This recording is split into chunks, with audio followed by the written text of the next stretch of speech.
strongly na Pawłowski. Zobaczymy, attack this lap. Check flag, check flag.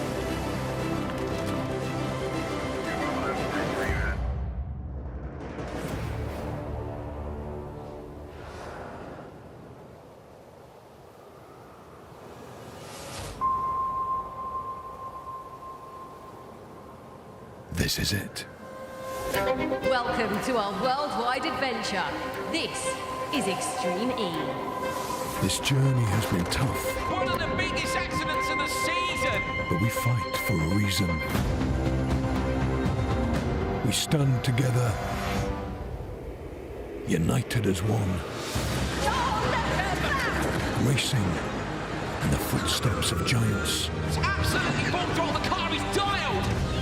To leave a legacy worth fighting for. We are the first. One more race and we will crown our Extreme E champions. But we won't be the last. Our time is now. Hello and a very warm welcome to the Jurassic X Prix. We're on the stunning Dorset coastline in southern England, home to the 5th and final event of the season for Extreme E, a radical off-road racing series that promotes electric SUVs and the fight against climate change. My name's Andrew Coley. Joining me in the commentary box is Jenny Gow. Yeah, thanks, Andrew. It's been a breathless first season, and based on what we've already witnessed through this year, just about anything could happen. Only one thing is certain: within the next 2 hours, we will be crowning Extreme E's very first champion. The setting for this stunning showdown is a tank range in Bovington, UK, just down the road from the stunning Dorset coastline, and it's Advantage Rosberg X Racing. They have one hand on the trophy, but it will be easy to slip up in these muddy, slippery conditions. Yeah, and we're sending our pit reporter Caroline Demarius down there in her welly boots to make sure she covers everything. Before we get stuck into the action, let's give you a quick brush up on the basics of Extreme E. Consequences of climate change are affecting millions of people across the planet. Cities worldwide are going to become uninhabitable. Extreme E is an all-electric off-road racing series with a purpose, raising awareness of the devastating effect climate change is having on our planet in fully electric off-road SUVs. In climate change, there cannot be one winner. Everyone needs to win, or we all lose. Racing in some of the most remote and damaged areas on Earth. We're really seeing what the issues are, but then importantly what we can do to help be part of the solution, making this world better for the future as well. To tackle these demanding locations requires one of the most robust racing cars ever built, the Odyssey 21. To have immediate power when you touch the throttle pedal, it's proper exciting to drive. The Extreme E side and the actual racing coming together, it's going to take it by storm. With some of the biggest names in motorsport behind the wheel and a 50-50 split male and female driver lineup, teams will go wheel to wheel on the most extreme terrains, in the most extreme temperatures, driving the most extreme vehicle. Backed by a team of industry-leading scientists to guarantee we not only race without a trace, but we leave a lasting legacy at every location. Wouldn't it be great to be a part of something that really does make a difference? This is fierce and exciting racing with the future of our planet at its heart. This is the greatest adventure of our time. This is Extreme E. Well, the Extreme E adventure began in the searing heat and giant sand dunes of Saudi Arabia back in February as we learned about the accelerating growth of the deserts. That race won by Rosberg X Racing. In May, we sailed to the west coast of Africa, to Senegal's Cap Vert Peninsula, where we highlighted the problems of rising sea levels and plastic pollution in our oceans. And Rosberg X Racing highlighted themselves as favourites with 2 wins in a row. On to August, and we packed away the sun cream, put on an extra coat and headed to Greenland, a barren wilderness where we witnessed the dramatic retreat of the Arctic ice, and Andretti United got their first win. Then in October, it was down to the Mediterranean island of Sardinia, 200 miles west of Italy and ravaged this year by colossal wildfires. 3rd win for RXR. And that brings us here to now, the Jurassic coast of England, where Extreme E is supported by the National Trust and the Legacy Programme to raise awareness of the loss of animal and plant life here in the UK.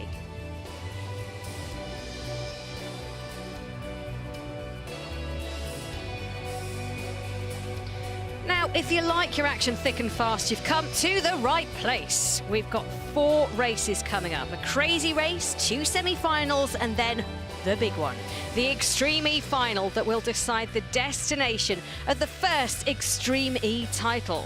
And just in case you were wondering how the whole thing works, in case you've missed some of it, in case you haven't been at your screens, well, here's something we prepared for you a little earlier.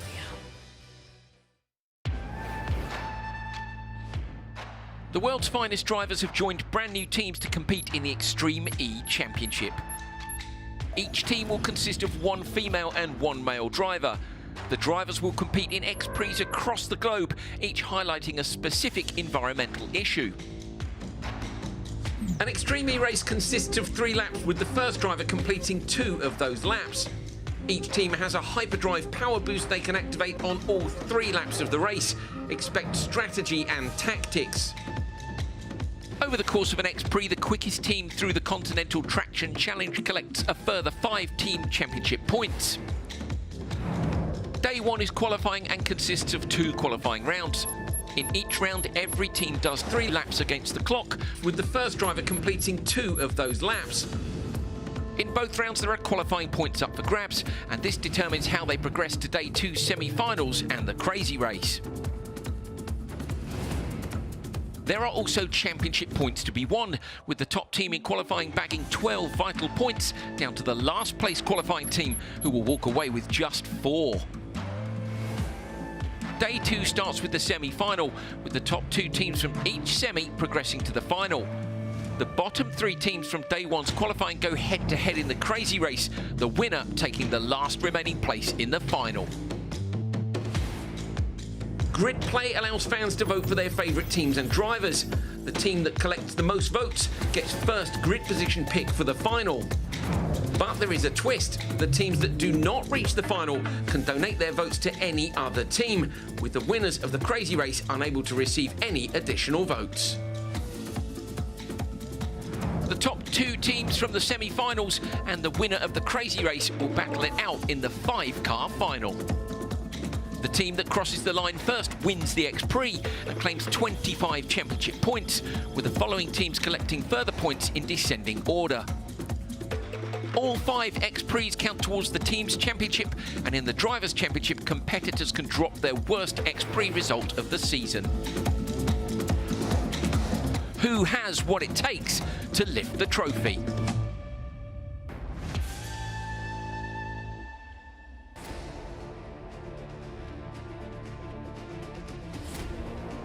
We've travelled far and wide in our first ever Extreme E season, and it's been action and adventure all the way. From massive crashes to huge water splashes, duels in the dunes and enormous jumps, I think it's fair to say that the championship has delivered time and time again. If you've missed any of it or all of it, here are some of our best bits.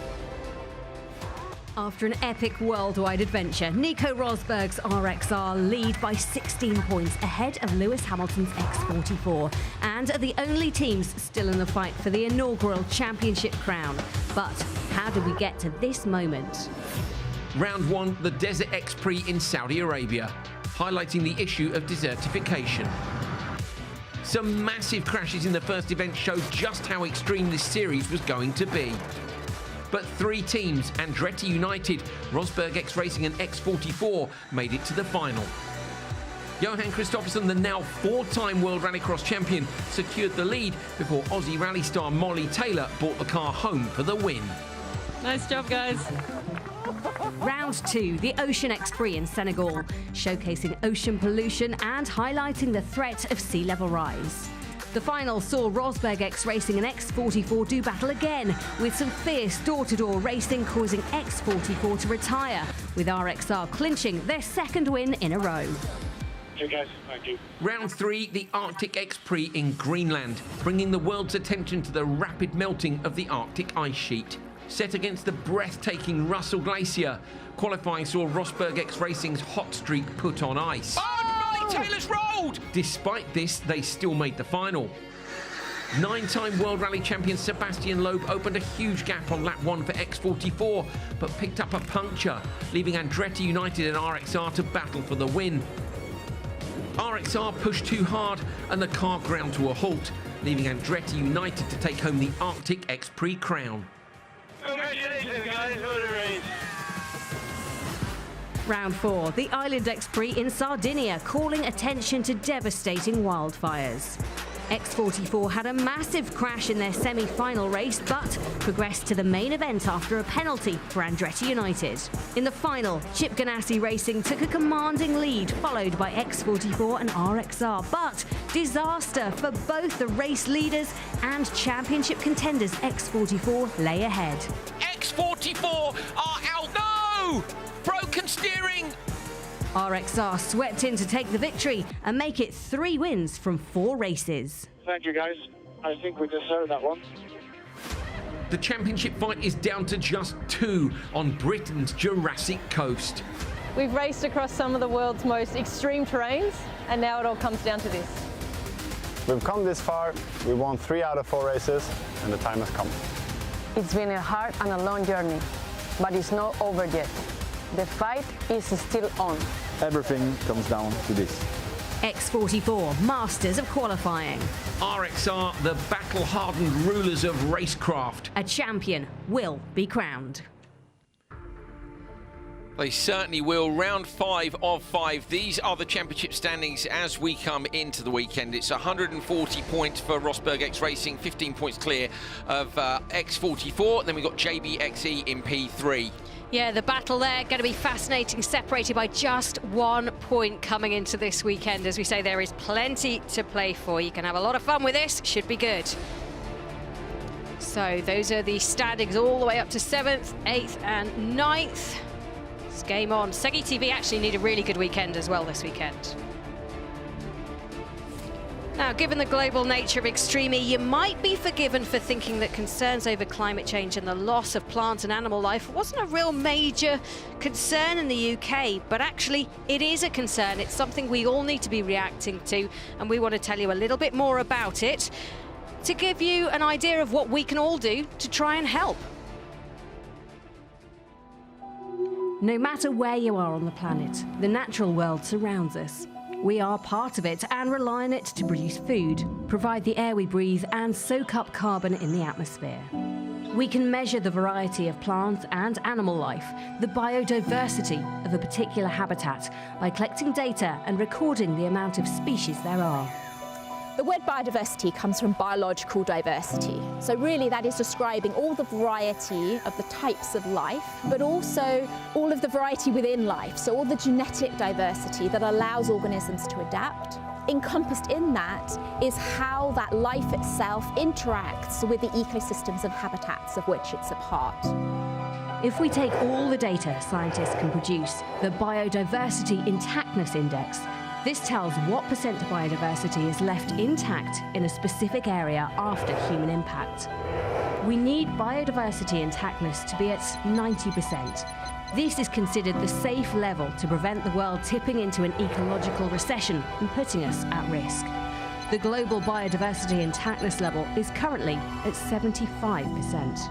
In the UK, we have very few ancient woodlands, and the majority of our land mass here in the UK would have been ancient oak woodlands, and would have been heathlands, would have been sand dunes. A lot of this reduction has happened many years ago through Industrial Revolution. So now we're left with little tiny pockets of fragmented habitats. It's in crisis, essentially. We know since Industrial Revolution, Agricultural Revolution, the changes over the last sort of 100, 150 years, our biodiversity is crumbling. You know, we're on the edge of the abyss, really. The United Kingdom's biodiversity intactness is at a shocking 50%, the lowest in the G7. So what we need to do now is we need to preserve what we've got, because these are very special and unique habitats.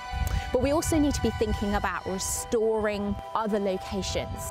Everybody who's got any kind of back garden or any bit of land they have any influence over, rewilding, nature recovery can start there. And there's loads of initiatives out there on conservation organisations like the RSPB, the National Trust, the Wildlife Trust, Butterfly Conservation. They've all got very good practical guides as to how you can do something to make a difference.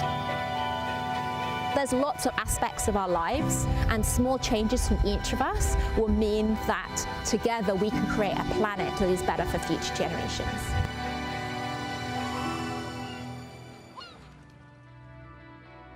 In its first season, Extreme E joined forces with Count Us In, a programme that uses sport to inspire fans to take their own practical steps to combat climate change and their own carbon footprint. We've been following how well the XE teams have been doing recruiting fans to take part. You can see the standings at the bottom of your screen there. But next up, of course, and most importantly for the championship, it's time to have a look back at qualifying.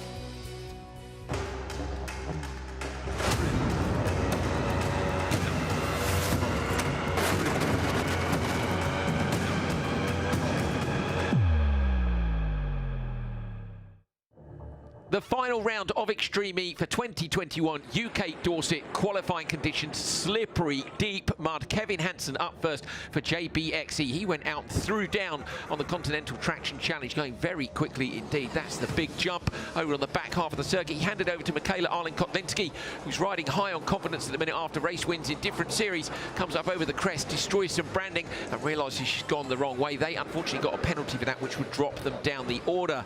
RXR, meanwhile, Johan Kristoffersen, fresh from winning his 4th World Rallycross Championship, nailing one of our drones and nailing the lap times as well, with Molly Taylor pushing super hard. They went to the top of the timesheets. Carlos Sainz, nonchalantly looking across the left-hand side, shutting the door at about 100 miles an hour.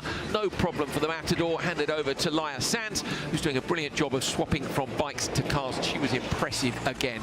Sebastian Loeb, the 9-time World Rally Champion, though, sideways over the jump, taking out the Continental branding, hands over to Christina Gutierrez, and they do what they've done all season. They go fastest in Q1. Brilliant performance.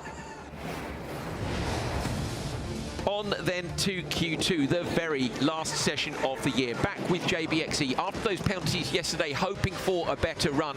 Very quick indeed, right to the top of the timesheets where they would remain for quite a period of the day. Kevin Hansen taking over the car from Arlen-Kotlinski.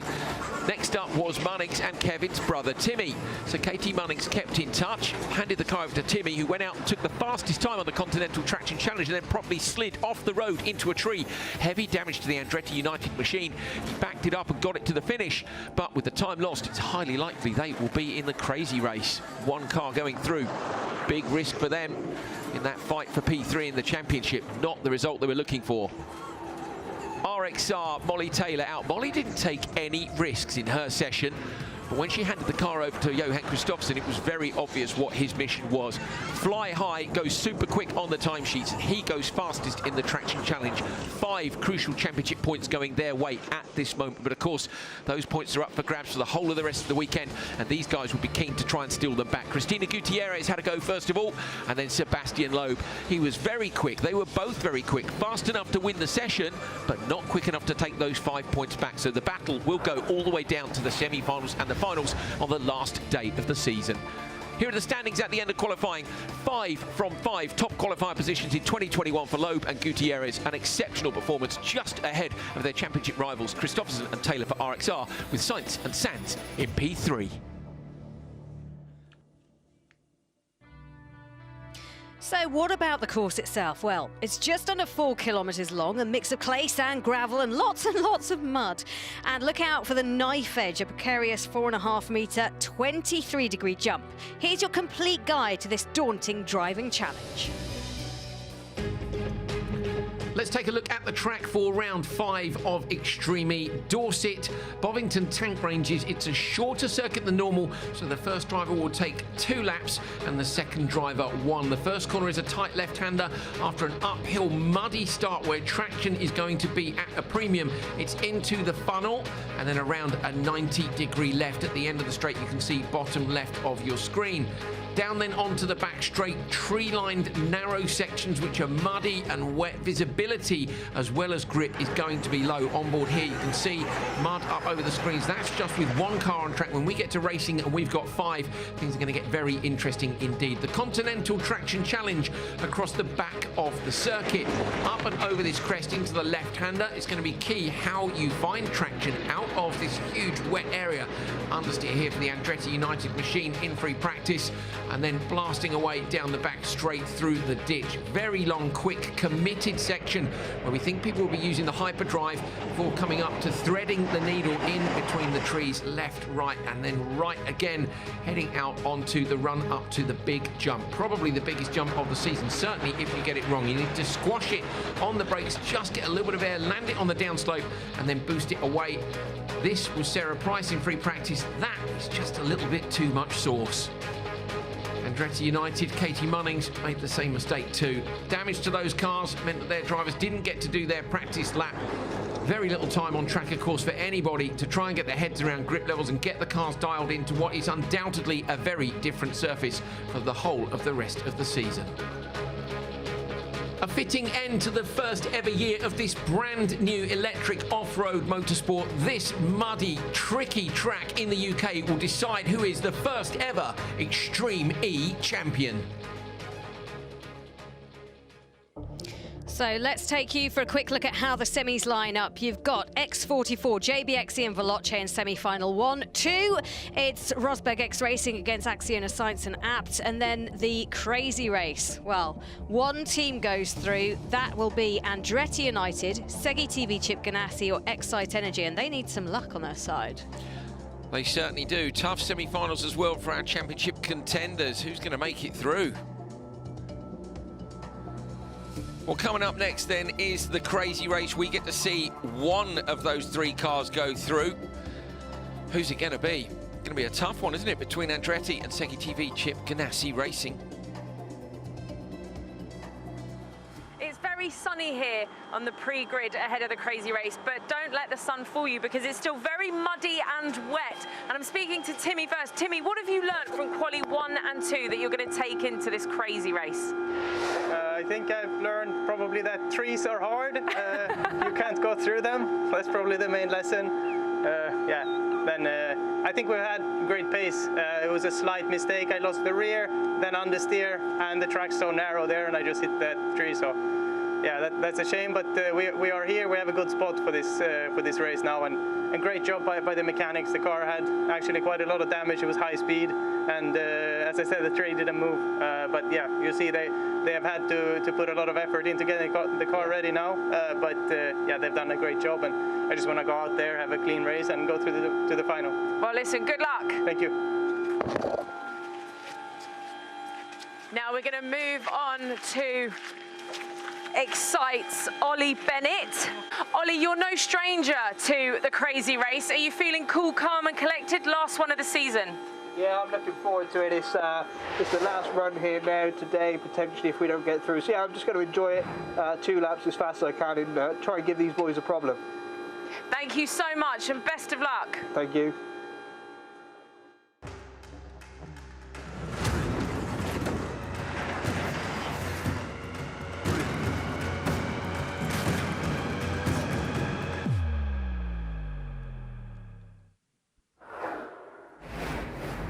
This is it. It's time for the crazy race. 3 cars, only 1 spot in the final. Who is going to get it? That is the big question. Katie, you're obviously in the crazy race. It wasn't the plan originally. What's the strategy going into this? Yeah, I mean, it's the last chance qualifier, so we've got to win it. You know, if we want to make the final tomorrow, it's really give it all. Timmy's on pole, so hopefully he'll get a good start and have a fast lap, and then, yeah, another clean lap, and yeah, fingers crossed for us. Fingers crossed. Best of luck. Thank you. So that is Katie Munnings. She is teammate with Timmy Hansen. They had a disaster on the way in. Andrew Coley alongside me. Big crash for them. Yeah, Timmy had gone for the Continental Traction Challenge. He was absolutely rapid through that section of track, and then he got to the end of it and just got a bad bump, couldn't get the car turned in and piled into a tree on the outside. The team have done a good job to get it repaired, but you can see that the front end of the car, they've had to replace that. Haven't even had time to put decals on it. Yep, a lot of tension. It's building. Are you ready to go? Because we're ready to go. Is this man ready to go? Attention all Extreme E teams. This is race control. Stand by to start racing at the Jurassic X Prix. The crazy race is about to commence. Energize your systems and prepare to race. Well, there is our dinosaur friend running across the command centre, because of course this is the Jurassic X Prix, but we're actually on the Jurassic coast in the south of the UK, if you're not familiar with it. There's Christina Gutierrez looking to take over from Ollie Bennett, because of course there are other teams in this race as well. On the inside, on the run to the first corner, Timmy Hansen and Katie Munnings for Andretti United. You've then got Kyle Leduc and Sarah Price, who are in the middle of the grid for Segi TV Chip Ganassi Racing, and on the outside it's Excite Energy Racing, Ollie Bennett and Christine GZ.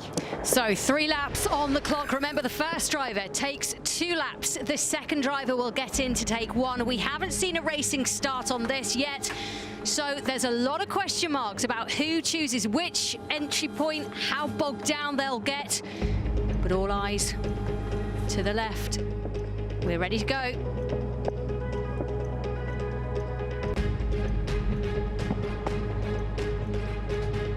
Just waiting. And it's green. We are going, and the cars are coming together. It's a squish at the back for Chip Ganassi Racing. Exciter following the way, but it's Andretti United who have easily got the better start. There's 2 into 1. That doesn't work out at the back there, but it is Andretti United who have taken the lead of this. Excite Energy in second place, and third behind them Chip Ganassi Racing. But you can just see they mean business. Leduc wants to get back up to this, but at the front, Timmy Hansen is stretching out his lead. So Hansen managed to get the whole shot there. Ollie Bennett was really aggressive off the start, not in a bad way. Shut the door immediately, got good traction, closed the door on Kyle Leduc. Kyle Leduc is right up behind him, and now we're going to find out if there is anywhere to pass. Leduc gets to the inside line. Bennett uses his hyperdrive to try and hold Leduc off. We didn't see if Leduc did as well. I don't think he did. So Bennett was wise there. He saw Leduc come out in the mirrors. That's one of the few places we thought he might be able to pass. Look at the speed Kyle Leduc carries down right up behind. They're losing time. Remember, only one goes through. He can't lose touch with Hansen out front. Yeah, and he is all over the back of Leduc. Can he get through here? Yes, he's going to make it stick. He's going to have to get aggressive. That's exactly what he's doing. Leduc takes on Bennett for second place. Now he has got to try and hunt down Hansen, who has got the lead at the moment. A bit of clear air. You could really follow behind this, it looks like. We didn't know that going into this track, but you know what? Bennett isn't done either. He wants a piece of the action too. Kyle Leduc with an absolutely brilliant move going around the outside. That's crazy that he managed to get that done. You could see he had more pace than Bennett on the way into the corner. Now he's saying about chasing down Hansen out front. Remember, of course, these guys will do 2 laps before handing over their teammates. Now we get an idea what the mission's like on board. I think that's on board with Ollie Bennett in the Excite Energy Racing car. So he's had a mud-spattered screen from behind. Leduc now on the hyperdrive trying to chase down Hansen. Looks for alternate line on the run to the jump. There isn't enough pace there. Hansen goes late on the brakes. Where's Leduc? Flies it high in the Hummer. Lands it still. Oh, huge roller splash. We've not seen that line taken all weekend so far. Everyone's hugged to the left of that bank as they come over it. But I tell you what, they took the right-hand line. Didn't work out for Leduc, but he's going to try and find any option he can to close the space between him and Timmy Hansen. Remember, 2 laps for the first driver, 1 lap for the second driver. And just look at this. Leduc doing what he does best, riding roughshod across these big, heavy bits, and then up through the funnel. This is where it gets tight. The twins, up they go, and they'll go around. The first lap almost done now. What can Leduc do to try and pull back in Hansen? Sun is low in the sky. Leduc avoids the puddle as he comes through the finish line, but loses some time there to Hansen by taking that turn line. You can see the car sliding around. Andretti United with a decent lead here, 2.74 seconds as it stands. Now, of course, they all get another hyperdrive. Remember, it's 1 hyperdrive per lap rather than 1 hyperdrive per driver.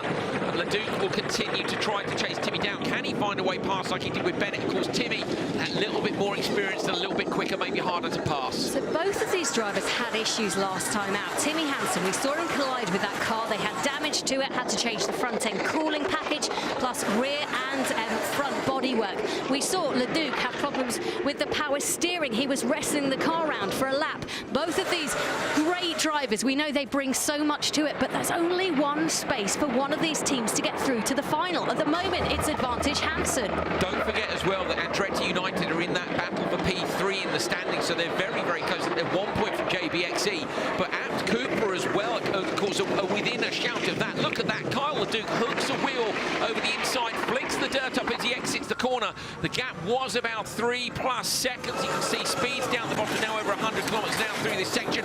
Got the visor down around, the sun is really low, and visibility will be tricky. Both of them now holding on for their hyperdrives, which I reckon they'll use in that Continental Traction Challenge area on the run up to the jump. Yeah, remember, 5 points in play for whoever sets the fastest time across the weekend for that Traction Challenge section. But I don't think that's what these guys are thinking of at all. Leduc is just trying to chase down Hansen in front of him, and as they come up towards knife edge, that's the big 5.4 meter jump. I think that's when they'll use it. Yep, so Hansen deploys hyperdrive. Will Leduc use it now, or will he wait and hold on and try and use it to gain more advantage towards the end of this lap and go for an overtake somewhere? Yeah, Leduc's waiting, hasn't he? Definitely. I can't really see. I mean, there is a straight later on. He flies up high in the background now.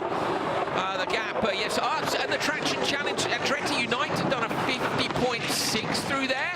So if that takes that away from, from RXR, so those championship points are absolutely crucial, both to RXR and to X44. It's really Sebastian Loeb and Christina Gutierrez who need them, and they'll be pleased to see, Jenny, that the time is still possible out there on track. Yeah, clearly being pushed on, making you feel the adrenaline surging through your body as is happening with Leduc and Hansen now is great for your times. It's pushing you to find new depths, to find a new challenge, and I tell you what, as these cars go into the switch zone, it is wonderfully set up, but the pressure is really going to be on Katie Munnings.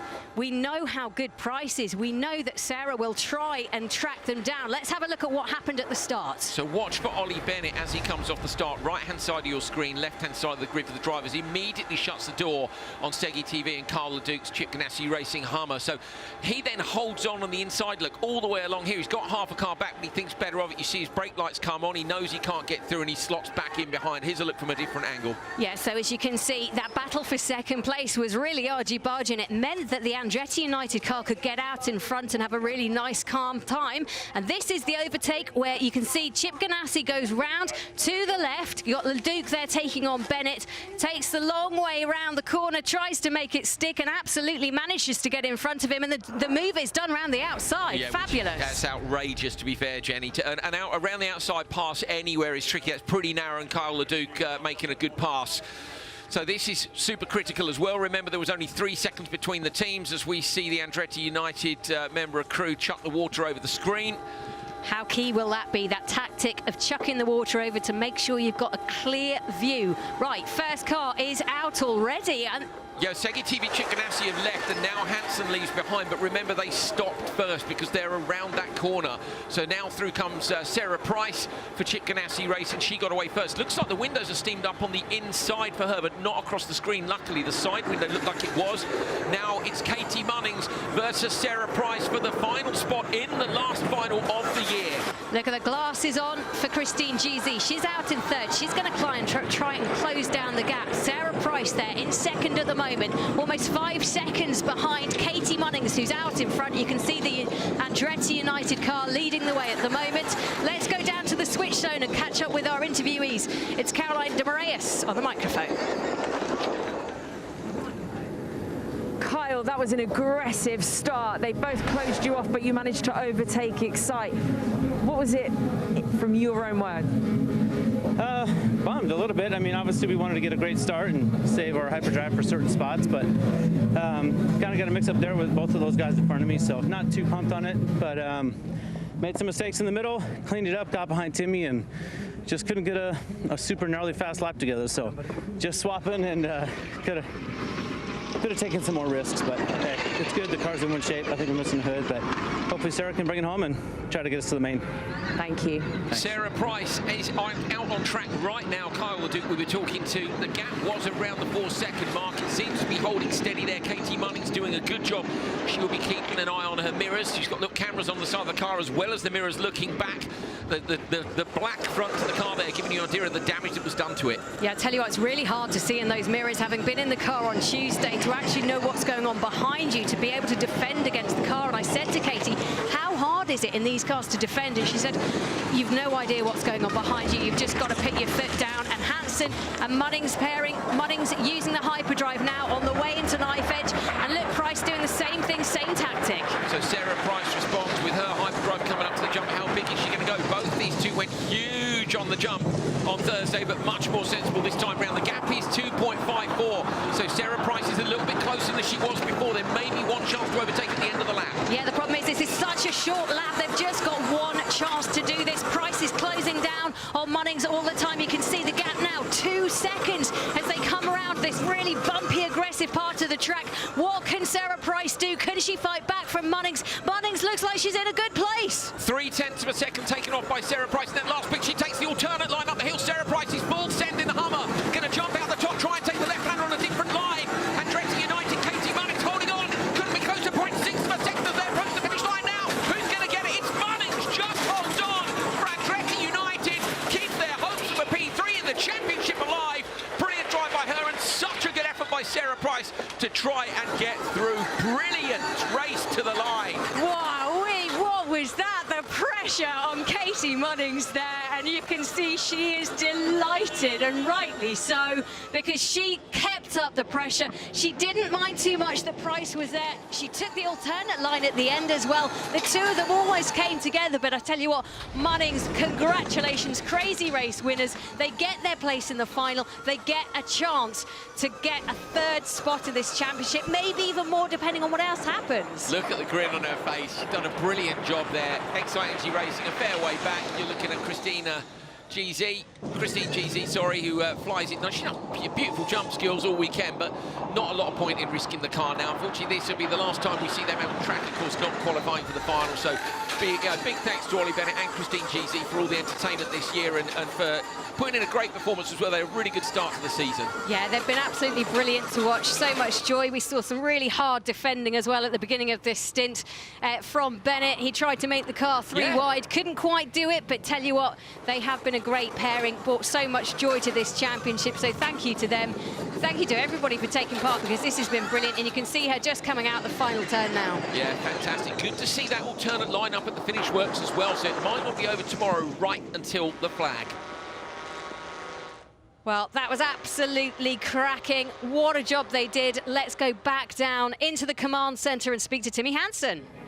Timmy, well, congratulations. You're one step further. The battle for that coveted 3rd place is back on. Yeah, it was a great race, close with Kyle for my stint, but I think the win here is really thanks to the team. I mean, amazing job. The car felt perfect after that incident, putting it together and getting us out there on the start line and doing this. I mean, this is just a massive thanks to the team, to the guys, and yeah, this is the only result that we wanted after that. Also great drive from Katie. It's nice to be through. This will be then the last race of the year tomorrow, and it's nice to go to bed now knowing that we are in the final. Yes, you are. Well, listen, thank you. Thank you. So Andretti United through into the final. They are delighted, as you can see. Let's take a look then at the results of the crazy race. First place, Andretti United. 2nd, but no prize for them. It's a Leducan prize at Chip Ganassi, and Excite Racing in 3rd spot. Congrats to all of them. Sir Lewis Hamilton has been in the headlines recently. Just this week, he went to Windsor Castle to receive his knighthood from the Prince of Wales. He's genuinely passionate about Extreme E and spent some time grilling one of our science committee members, Professor Richard Washington.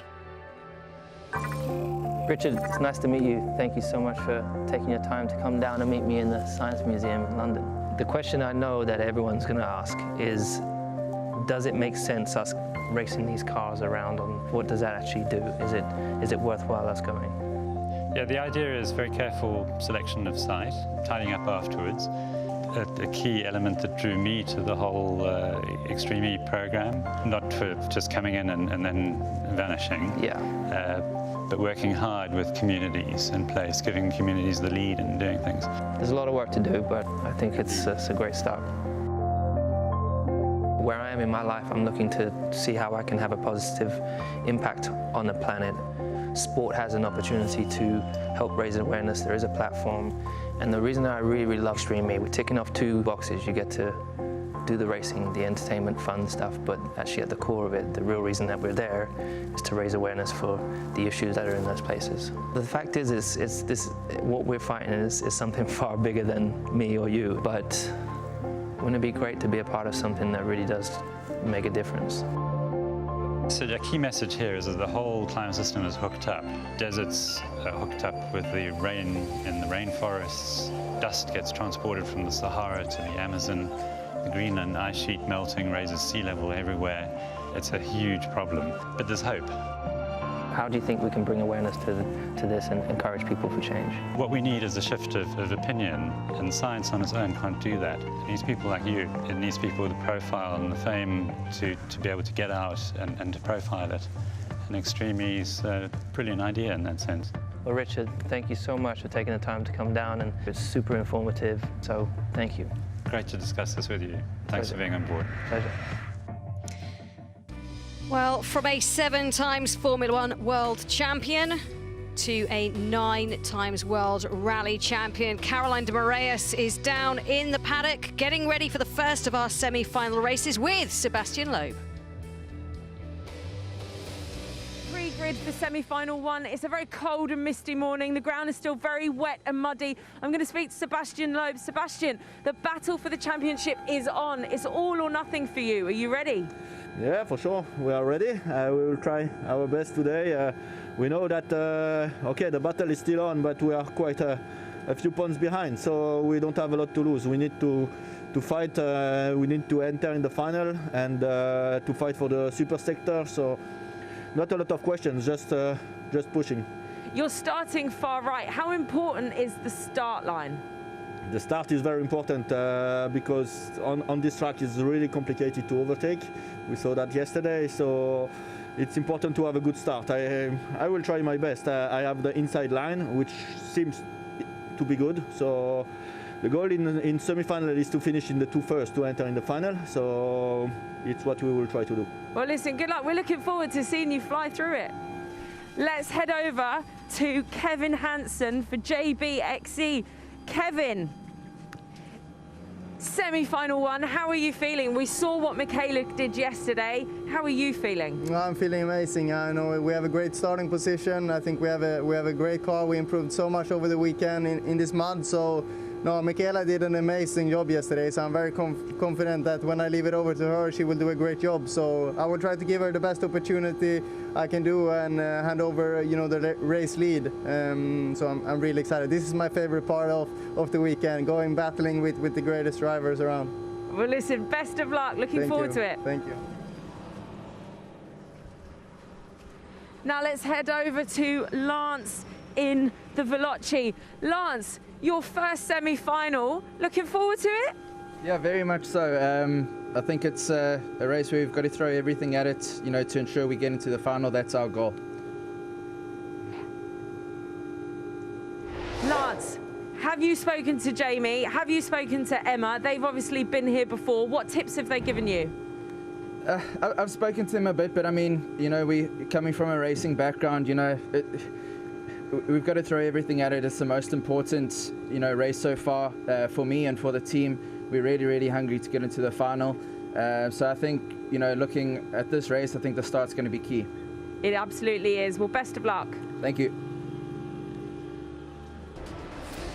Drivers and teams fully ready to go. It's semi-final time. Remember, 2 go through from semi-final number 1. It's absolutely critical for X44 that they are one of those teams.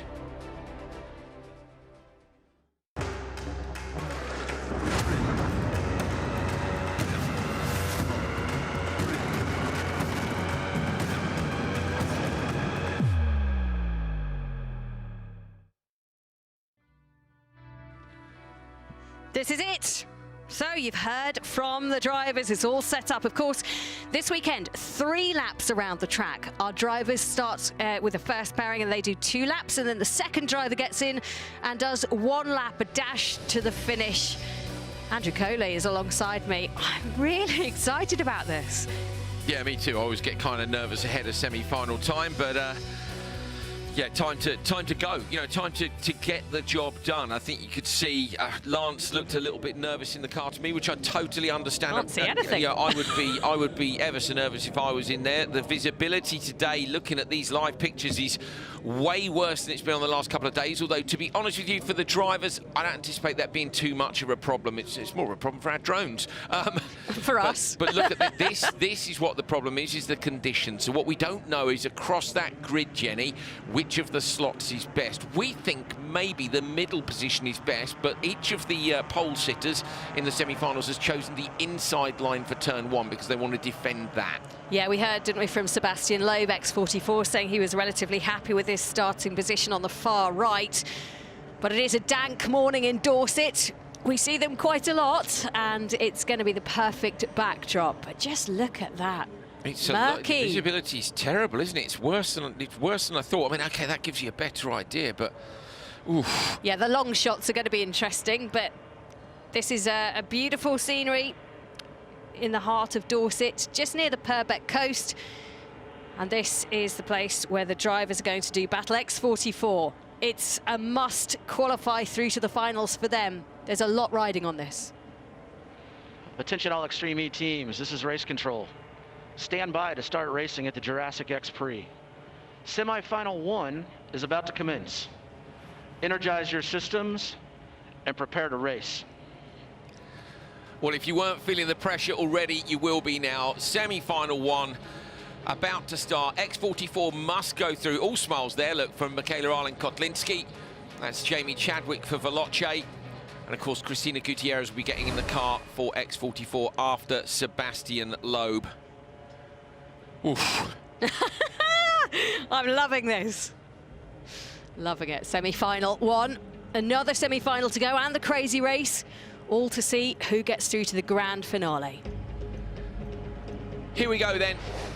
A must qualify situation for X44. They need a great start from the line here. We suspect maybe the JBXE position is the better one to be in, but they've chosen the right-hand side of the grid because of that slight right just before the braking zone and the funnel down to the tight left. Who's going to get away fastest? Lance Woolridge already, eyes on those lights, waiting for the green. He's on the outside line. Could he get more grip from there? Very even start. X44 maybe with an advantage. Kevin Hansen moves across on Sebastian Loeb, gives him a squeeze. Loeb will just want to hold on. Oh, Loeb uses hyperdrive there from looks things off the line, but couldn't make it work. Woolridge too.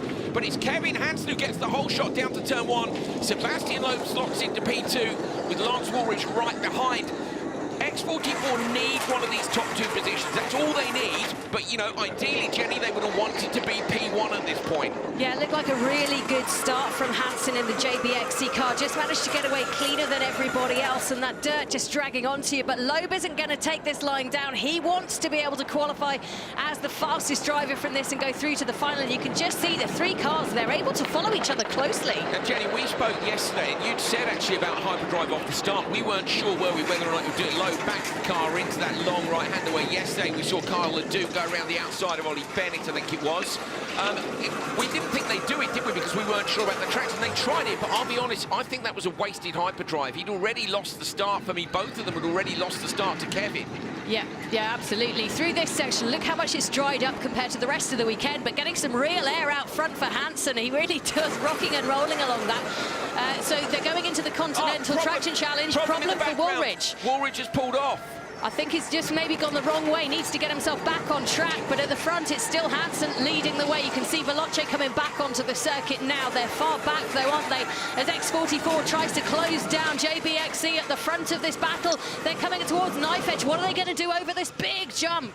10 seconds down then for Woolridge and Chadwick. They've got a lot of work to do, but this isn't over yet. But it is breathing space, Jenny. This is the point at which X44 can say, right, don't take too many risks. Don't forget grid play comes in terms of grid position, and they have a huge amount of votes in that. So just going through will be enough to get them into that championship fight. There is also, of course, the Continental Traction Challenge, which I maybe would have expected them to go for on this lap. But of course, Loeb had already used his hyperdrive off the start. They need those extra 5 points just in case they become crucial in the championship fights. So remember, 2 laps round for the first driver as they come towards the twins. Now this is an option where you can take either of the 2 lines. So you can see Hansen lining up the middle line, and I think it looks like Loeb's going to follow him up that line, not go far right and come round and slingshot, or at least try to. But this is on their way to the end of the first lap. That gap coming down for Woolridge. He's got it back to about 8 seconds now. Yeah, I was just about to say, watching that, Jenny, he's obviously pushing really hard. We know Woolridge is quick. He was caught up behind Sebastian Loeb. We couldn't see what happened. We saw him in the rear of the shot go straight across what was a 90 left, so he may literally just about braked himself. He's unlikely to have gone the wrong way when he's following two cars. You know, he knows where those two vehicles are going, so I suspect maybe just a little bit too late on the brakes and has had to bail. But either way, going to try and close that gap back down and give Chadwick a chance of nicking one of the spots in the final. Yeah, Hansen just seems to be pulling out at the front now. The gap between he and Loeb is 4 seconds as they go into this section. Loeb was a little bit slow as they were approaching the sort of end of the first lap. So I don't know if there was a slight issue or if he just took that a little bit more cautiously, but he's going to pressure. And this is where we're going to be really interesting to see what happens with the hyperdrive. Watching the background for Woolridge. Woolridge is really closing the gap down. We were looking at a shot of Loeb a moment ago and he saw Woolridge appear full sideways in the background. You know, there's a risk strategy here for Loeb and Gutierrez where you could argue, look, you only need seconds, so you don't risk the car, don't risk each braking zone. But Woolridge is risking everything. You ride on board with him now in the Veloce racing machine. Hands are flying around on the wheel. He is pushing big time. He's closed that gap down from 10 seconds, look. He's now within 3 seconds of Sebastian Loeb and X44. If he passes them, X44's championship hopes are over. Loeb needs to get a wiggle on here. He really does, and I don't know if he realises how close they are actually out the back. It's very difficult to see in these cars, but Woolridge really starting to pressurise, and you can just see how close those 3 cars are now relatively. Is hyperdrive going to play a part? Will Woolridge be able to rain on Loeb's parade? I'm super impressed with Woolridge here. He's showing just how quick he can be. Hansen and Loeb use their hyperdrives. Has Woolridge got one left? He has. So Woolridge has got a hyperdrive 2 down this back straight. Braking now for the jump. Loeb's closed the gap down. Look, he's responding. So Loeb is now just 1.95 behind the JBXE machine. Oh, in the background, Woolridge with a massive jump as he attempts to close it down. They all know what's at stake here. They do. Hansen very cautious over the jump. He really went slowly over that. It's given Loeb the chance to close up. Look, he's less than a second behind. Loeb's gone quickest in the traction challenge. X44 have got those 5 championship points. That's what the big jumps, that's what the big push was about.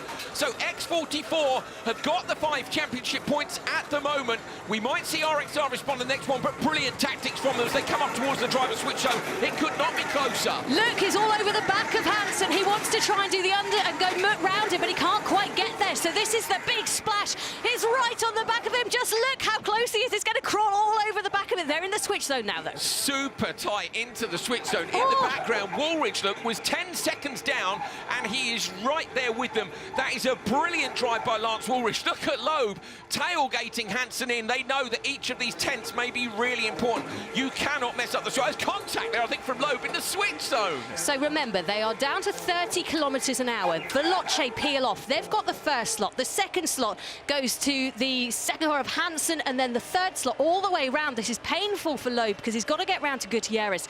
It's an equal, there's no disadvantage, is it? It's equal spacing. There is a chance here because Loeb is on the exit. If they can get this absolutely bang on, remember the other cars will release almost the same time. They release slightly earlier because they've stopped earlier. But, Jenny, they've got that tight right-hander, which we've seen teams having to use the handbrake to get around on. If they are tardy out of there, we might actually see our first ever pass in the switch zone. So, going to say, never has this switch been more important. You've got to hold for 45 seconds. The communication between team and driver has to be perfect. It was so close coming into this that this could make a huge difference. Bucket of water over the screen for X44. Gutierrez gets into the car. So first away, it's Arlen Kotelinski for the JBXE team. She's away. Let's see how quickly the others react. She's coming around that corner now. Can they release the X44 car before she gets there? They do! Brilliant tactics from X44. Loeb was right on the back. They had that switch zone slot on the exit of it. X44 take the lead by coming out of the switch zone first. This is going to be so close, though. All 3 cars leaving at the same point. They hit the button. They start going full speed for this.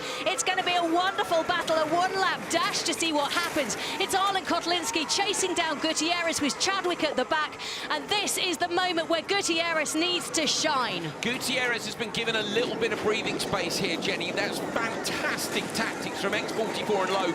That's why Loeb was so close to the back of that car, and they were helped by the fact that the others had the corner in the switch zone. It's fair, it's the same. You know, they had the corner on the way in, but Loeb has got that car parked really quickly, and then they've managed to get away literally a tenth of a second earlier, and they're in. So Absolutely fantastic tactics. That does at least give them now, if they get one pass, they still go through to the final. It's a safety net. Arlen Kotelinski all over the back of Gutierrez. She knows what she has to do. She wants to win this. She's in the battle for third place in the championship as we go on board with our drivers. You can see the concentration, slightly different styles as well from all of them. It's rough as hell in there. Look at the amount of steering inputs now, and also the grip levels are changing the whole way through the corner. You could see the drivers having to make corrections, both due to the grip and then due to the bumps. Gutierrez through that deep muddy section now. Arlen Kotelinski waits on the throttle but runs a bit wide on the exit. Oh, on board with her now. Big handful of opposite lock, gets the car back straight again. Yeah, this is a real pressure point for them at the moment. They've got to try and approach, I think, this big knife-edge jump as aggressively as they can without doing any damage to the car. We've seen that by taking it too easy, you can actually ruin your chances around there. So let's see how they do it. It's Gutierrez from Arlen Kotelinski, from Chadwick in a race for the first semi-final. Onto the hyperdrives then. Who is willing to risk it over the jump? Is anybody going to go long and try and close those gaps down? I think Chadwick maybe just a little bit too far back. Arlen Kotelinski's taking an alternative line. Watch for Arlen Kotelinski on the outside of the JBXE machine. Not quite close enough. Yeah, that line's not really proven so good. Look at Chadwick, ultimate commitment. She's only got one light working on that. Don't know if they've had some contact along the way, but she is trying to close the gap down. 4 seconds she is now, but it's 1 second, less than a second between Gutierrez and Arlen Kotelinski. Absolutely brilliant tactics here from X44, Jenny. They've managed to take those extra 5 points in theory on the Continental Traction Challenge, but so, you know, they just had to make it to the final. Yep, so it's up the twins, and this is the final dash to the line. X44 leading at the moment. They're followed by Arlen Kotelinski. Will Chadwick take the same route? Highly likely, but look at this. Arlen Kotelinski pushing as much as she can, but it looks like Gutierrez has done enough. She comes through to the cross line. We're going to see the finish, and yes, it's X44. They've got the fastest lap as well with the Traction Challenge. They get 5 points for that, and Gutierrez and Loeb take the much-needed win to take the Championship Challenge through to the final, to take it to RXR and see what they can do. Our winners for semi-final 1. Brilliant performance. Look, Gutierrez, I think relieved that there is confirmation, top right of your screen, 49.5, which is almost it's 1.1 seconds quicker than Timmy Hansen went yesterday in the crazy race. So conditions are absolutely on. Now it's up to RXR to try and respond to that in the next one.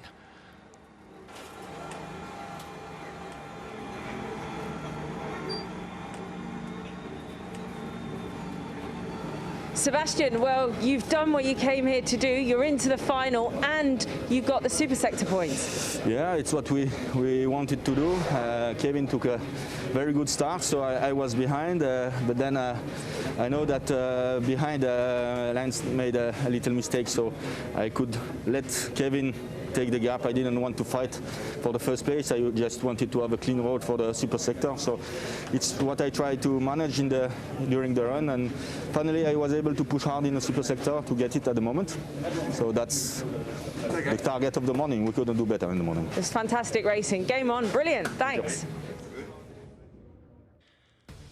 Understandably, very, very happy. Sebastian Loeb having to watch on for that last lap, having to watch Gutierrez do a fantastic job in the X44. JBXE finishing in second place. That gives them a good chance, doesn't it, when it comes to staying in third spot. Let's see what happens to Andretti United. And in third place, Veloce with Woolridge and Chadwick. That was a brilliant semi-final. Just the tactics of Loeb to come in so close to the back of JBXE and be able to pass them in the switch zone, Jenny. No one's done that all year, and they will have worked that out. There's no question about it. That was a plan. He was all over the back, wasn't he? All over the back of him, and it paid off. And the 5 points for the Traction Challenge as well. Good work for Loeb and Gutierrez. Pressure very much on then to RXR now that X44 have got the job done in the first semi-final. It's a brilliant result for them. It really did look like second, didn't it? And that would have been enough, but just so clever to get to the front. Now they're on the front and they're holding those 5 points. They have flipped the pressure the other way. Yeah, they really have, and it'll be fascinating to see how RXR can deal with that. They've been so strong this year at the moments when they've needed to, but when the ultimate pressure comes on, what can they do?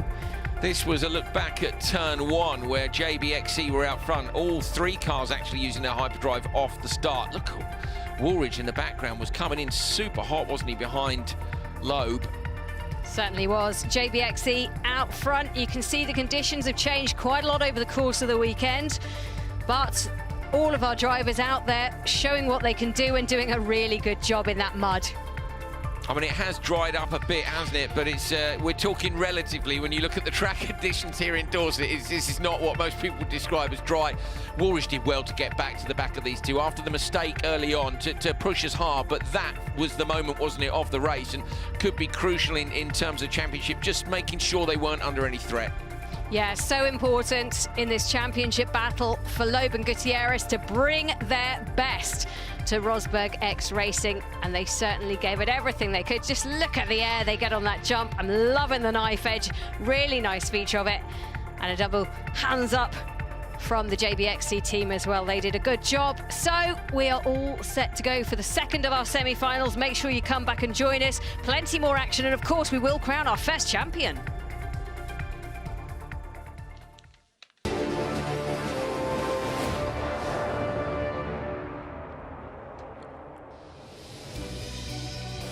This is the Jurassic X Prix on the Dorset coast in the south of England, home to the 5th and final event of the season of Extreme E.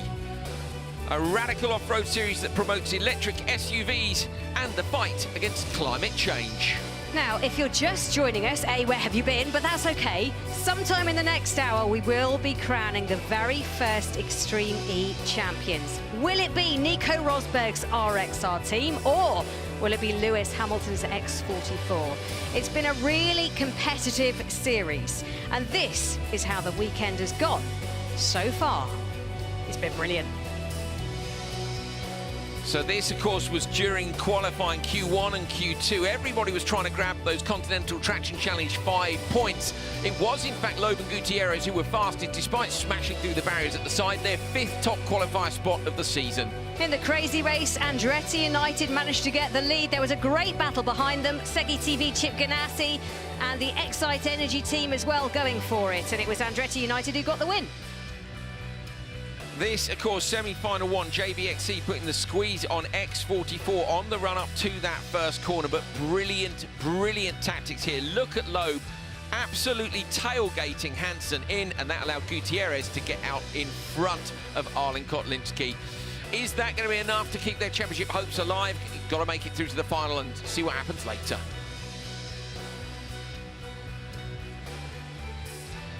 So you can see the backdrop that is the tank range at Bovington. There's still a lot of standing water around this morning. Pretty misty, but those conditions starting to improve. And it's going to be a real challenge for these drivers when 5 cars get on track. What are they going to do? How are they going to approach the start? And how, more importantly, the finish? Yeah, it's going to be tight, isn't it? So, if you thought Extreme E drivers were simply here to race, you're wrong. They all understand this series has a much bigger picture. Extreme E is not only a race. When we started it, we wanted to have one of the most incredible racing shows in the world, go to the most remote places.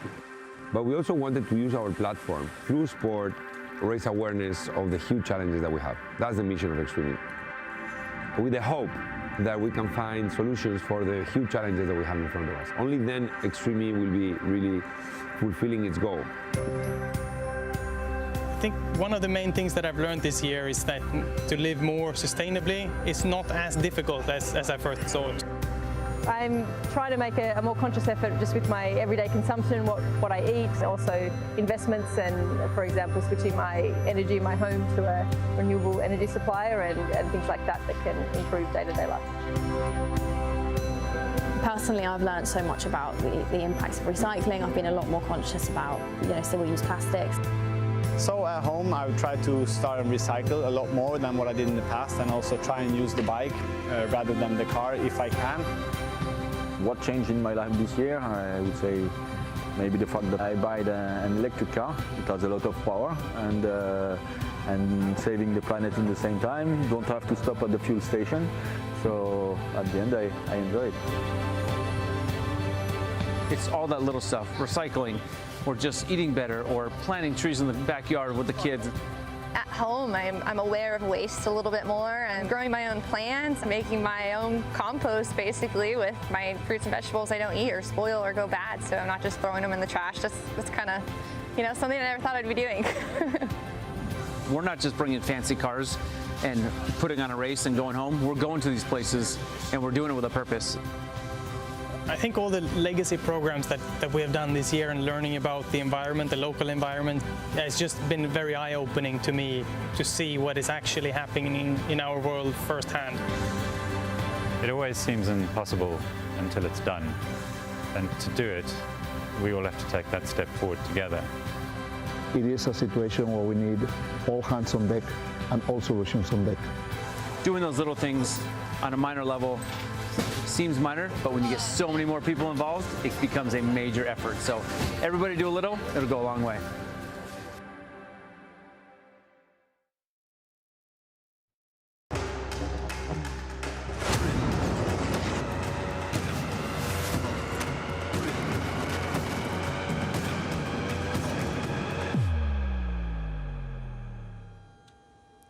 It is time for semi-final 2. It is Carlos Sainz versus Matthias Ekstrom versus Johan Kristoffersen for the first 2 laps. Let's go down to the paddock and talk to the boss. It is Nico Rosberg. Nico, after watching semi-final 1, how are the nerves for semi-final 2? No, it's good, you know. I mean, trust a lot Johan and Molly driving the car. You know, we've done all the preparation required, so excited to get going on this. Yeah, I mean, it's of course intense, huh? It's very intense. We're loving it. Best of luck. Thank you. Similar attitude to what we said about Johan. You know, he will just be, there is a plan, we have to execute it. There will be nerves, but you just have to take a breath, you know? So we're getting ourselves ready for semi-final number 2. Attention all Extreme E teams, this is race control. Stand by to start racing at the Jurassic X Prix. Semi-final 2 is about to commence. Energize your systems and prepare to race. This is it then. Semi-final 2, the voice of our race director, Scott Elkins, the man officiating over this weekend's action. And in the command centre, well, it feels a little bit tense, not gonna lie. This is a moment it's important for the championship. It's critical for the championship. I mean, X44, they have to get everything go right, and they need RXR not to have a great day. But what they've done in semi-final 1 puts the pressure on RXR. So it's RXR versus Acciona Science versus Abt Cupra. Okay, so let's just watch to the right and the left. The panel at the moment shows the red light. It will neutralise. They'll wait, as you can see now, and then it'll go green. Waiting for the green light. All eyes focused. Kristoffersen knows what he needs to do, leading the championship at the moment. And we go racing in Dorset, and RXR get a decent start. Abt Cupra as well managed to drag themselves out. So hyperdrive views for Kristoffersen and Sainz at the moment. Sainz boosts himself into 2nd place, actually. That's a great shout by them. Almost no visibility for Ekstrom. He's right at the back of Sainz, but Kristoffersen gets the slingshot. He's nicely away. This is perfection for what Kristoffersen needs to do. I wonder if there might have been a bit of contact there. Look at the back of the Acciona Science car, and that wouldn't have been the fault of Ekstrom. He literally couldn't see, so Ekstrom was super close. Maybe nudged him. Not a biggie. I'm surprised Kristoffersen used the hyperdrive, Jenny, because their start was so good that they were actually out in front. Ekstrom uses his, now going to try and pass Carlos Sainz. He does. Matthias Ekstrom up the inside, surely only goes back, so Sainz responds. Wow, what a push from Sainz. That was defensive. He is El Matador, and he used all of his bullish tactics, and actually he's found some decent pace there. The bodywork that was flapping around on the rear end, that's gone now. So maybe that was holding him a little bit, but he's got a clear road in front of him. He can see the target of Kristoffersen as he bounces over 10. That's a lovely move. All 3 of them using a lot more acceleration over there this weekend. Yeah, they're launching it, aren't they? We saw that from Gutierrez and Michaela Arlen-Koplinski in semi-final 1 when we were watching their onboards. What a brilliant start by RXR. They were much later than the drivers were in semi-final 1 in using the hyperdrive, just waiting for that traction before before you engage the extra 400 kilowatts of power. Not actually using all 4 seconds of it, and the front bodywork is loose on Ekström's car, so definitely contact there between Cupra and Acciona Sainz in the first corner. Yeah, it's all jockeying about rather ungainly, isn't it, as they come up towards knife edge. This, the 5.4, 23-degree angle jump. Let's see what they can do, because we've seen some beautiful takes of this so far. Sainz closing the gap to a second. Look at the commitment over there. Oh, the bodywork flies up in the air. That's gone. Who needs that? Just let it rip away. That's the result, though. If that stayed up over the windscreen, that would have been a nightmare for Abt Cupra. So Ekström, who lost a door last time out, has lost now the front bodywork after that contact. Acciona Sainz are missing a bit. Abt Cupra are missing a bit, but out front, Kristoffersen missing nothing. Missed no tricks off the start. They got the job done. They made that spot on the grid look like the quickest one, and they're coming around to complete their first lap now. I mean, it's an ugly-looking car right now. As he goes sideways in and up the twins, they all take the same path up there. Shouldn't affect the running of the car, should it? I don't know. I mean, it depends how much of the stuff, everything in the front there should be super waterproof, but obviously it's not designed to be exposed in quite this way. There are wheel arch liners which stop too much stuff coming up. It's close between Abt Cupra now and Sainz. Has Sainz got a problem? Because Ekström's right now, he's not as close as we thought from that shot. So here's that super muddy start grid. Look at the right-hand side, Jenny. If you lose out on grid play, you could end up in a terrible position. Yeah, 5 cars in the final, remember, and at the moment, it's Rosberg X Racing leading the way with Kristoffersen on the second lap round. This is the lap, though, where he needs focus. He needs to get the Continental Traction Challenge. He needs to go faster than Sebastian Loeb to claim back the 5 points. This could be the only chance he gets today to do it. In the final, will he be able to do it? Who knows? But Sainz uses his hyperdrive. Kristoffersen will wait to use his when he gets into the Traction Challenge zone. Yeah, Sainz using it early there to try and close the gap down. Top 2 go through, so doesn't really need to. And the other thing, of course, is he's extending the gap between him and Ekström. He wants to hand over to Lea Sands and give her the best chance of holding off Jutta Kleinsmith on that last lap. But definitely, Kristoffersen is waiting to use the hyperdrive in the Continental Traction Challenge and try to take those 5 points back. They don't need them as much as X44, remember. Yeah, so he's in the zone now. This is the Traction Challenge. So he's got to put the hammer down. He's got to go for it. He's got to try and get these 5 points. Brilliant exit there, Jenny, through that slimy section of mud. Kristoffersen just had the car nice and straight, didn't go sideways anywhere. Going to thread the eye of the needle now through the trees. There's the left, right, and then another right coming onto the long straight before the jump. The time he's looking to beat is a 49.506. That's the time that Sebastian Loeb set, faster than anyone we've seen. So he deploys his hyperdrive, going towards knife edge. This is going to be aggressive. This is going to be a 10 out of 10 for the jump, I hope.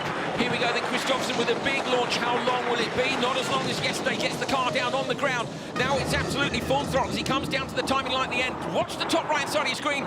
49.5. It's not enough. It's a 50.7.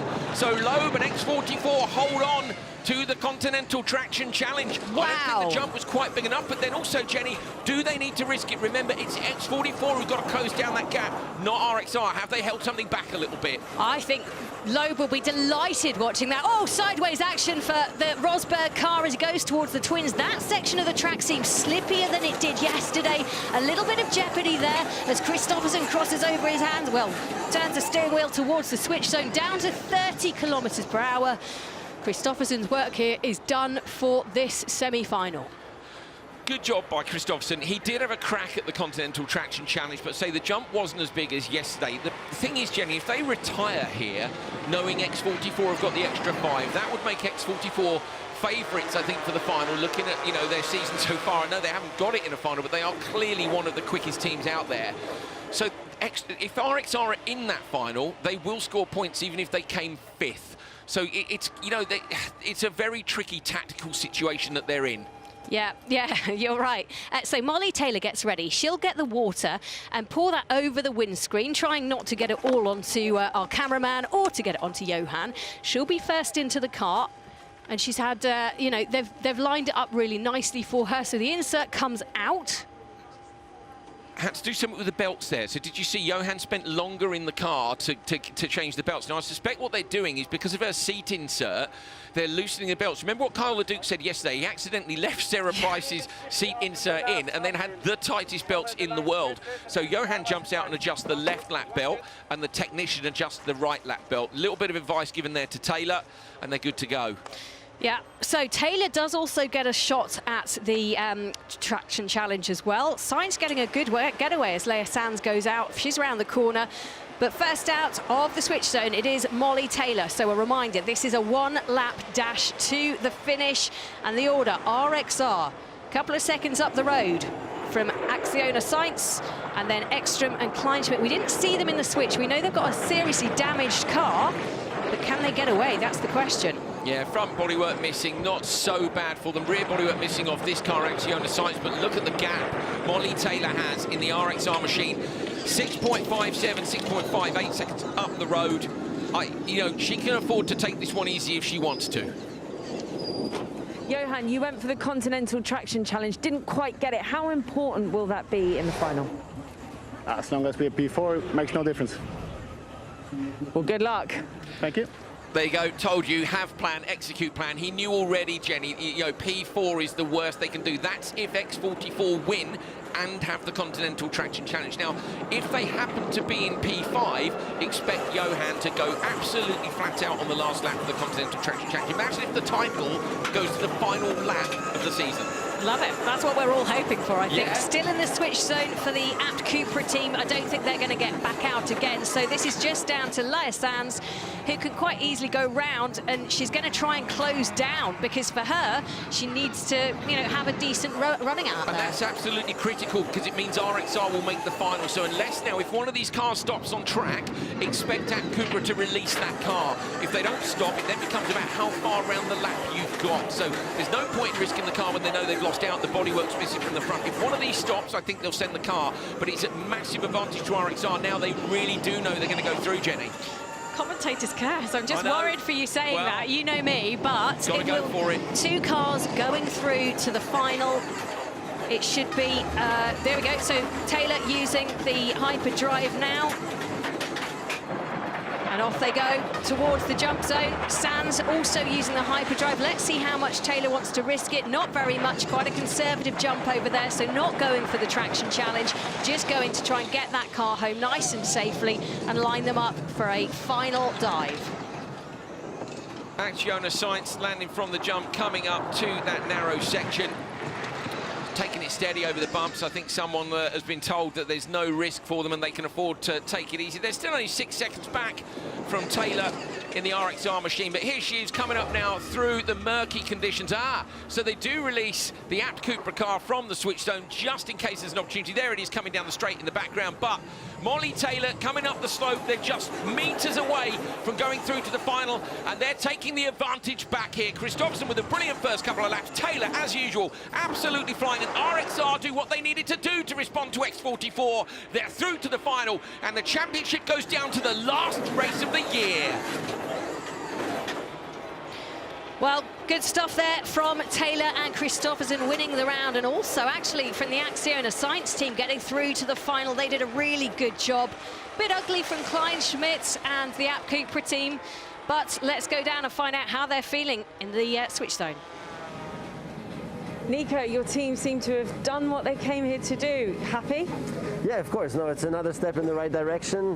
Good to finish first. Build the confidence also for both drivers. Of course, not ideal that Loeb got the super sector. X44 got the super sector. That's not ideal in terms of points, but still we're in a good position now for the final. I did mention that to Johan, but he said as long as you're fourth, it doesn't matter. Yeah, absolutely. So, but anyways, it's still a big challenge ahead. So we need to stay focused, but it's going well so far. Thank you.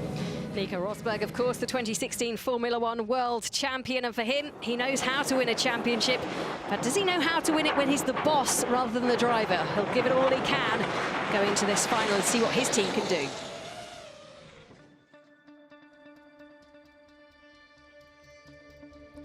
So now we have our final lineup, but before the racing got underway and the mud started flying here in Dorset, some of the teams and drivers got mucky in quite a different way as part of a legacy programme between Extreme E and the National Trust.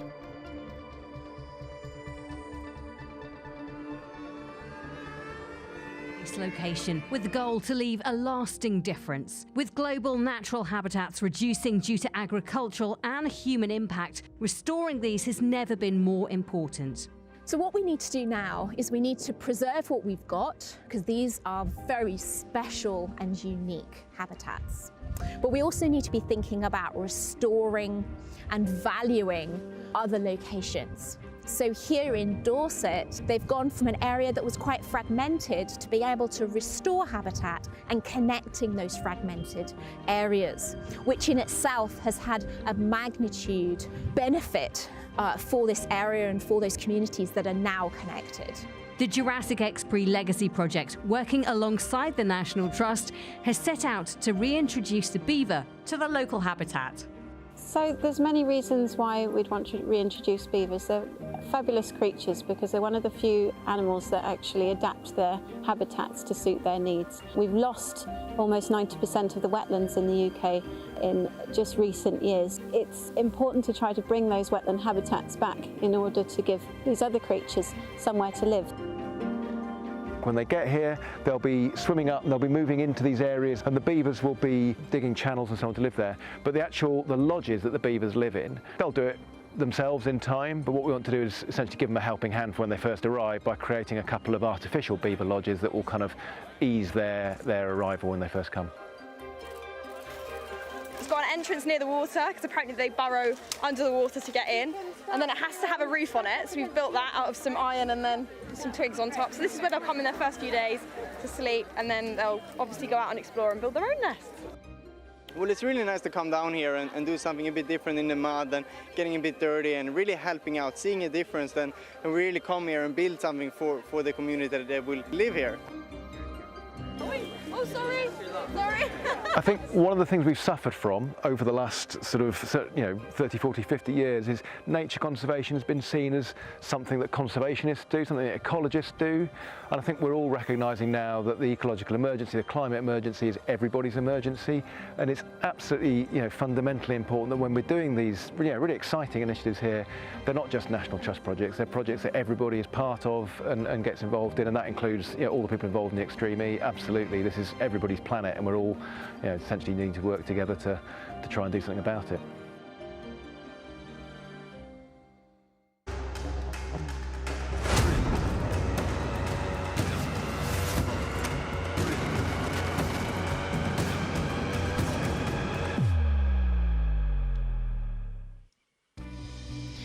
So let's talk you through grid play. This is a concept where teams can donate some of their votes to other teams to help them choose the best grid slot. What did they do? Well, it seems like everybody lumped onto Acciona sites. No surprise. I still don't know that it's going to be enough to catch up with X44 and RXR, thanks to the team bosses of those two teams being particularly popular. But there we go, look, every last drop in for science. But yeah, still X44 to choose ahead of RXR. That should at least mean, Jenny, that we see our championship protagonists with the best slots on the grid. Yeah, I'm surprised they didn't fill that with mud, actually. It would have been very messy, but there we go. You can see Loeb picking first, goes for number 3.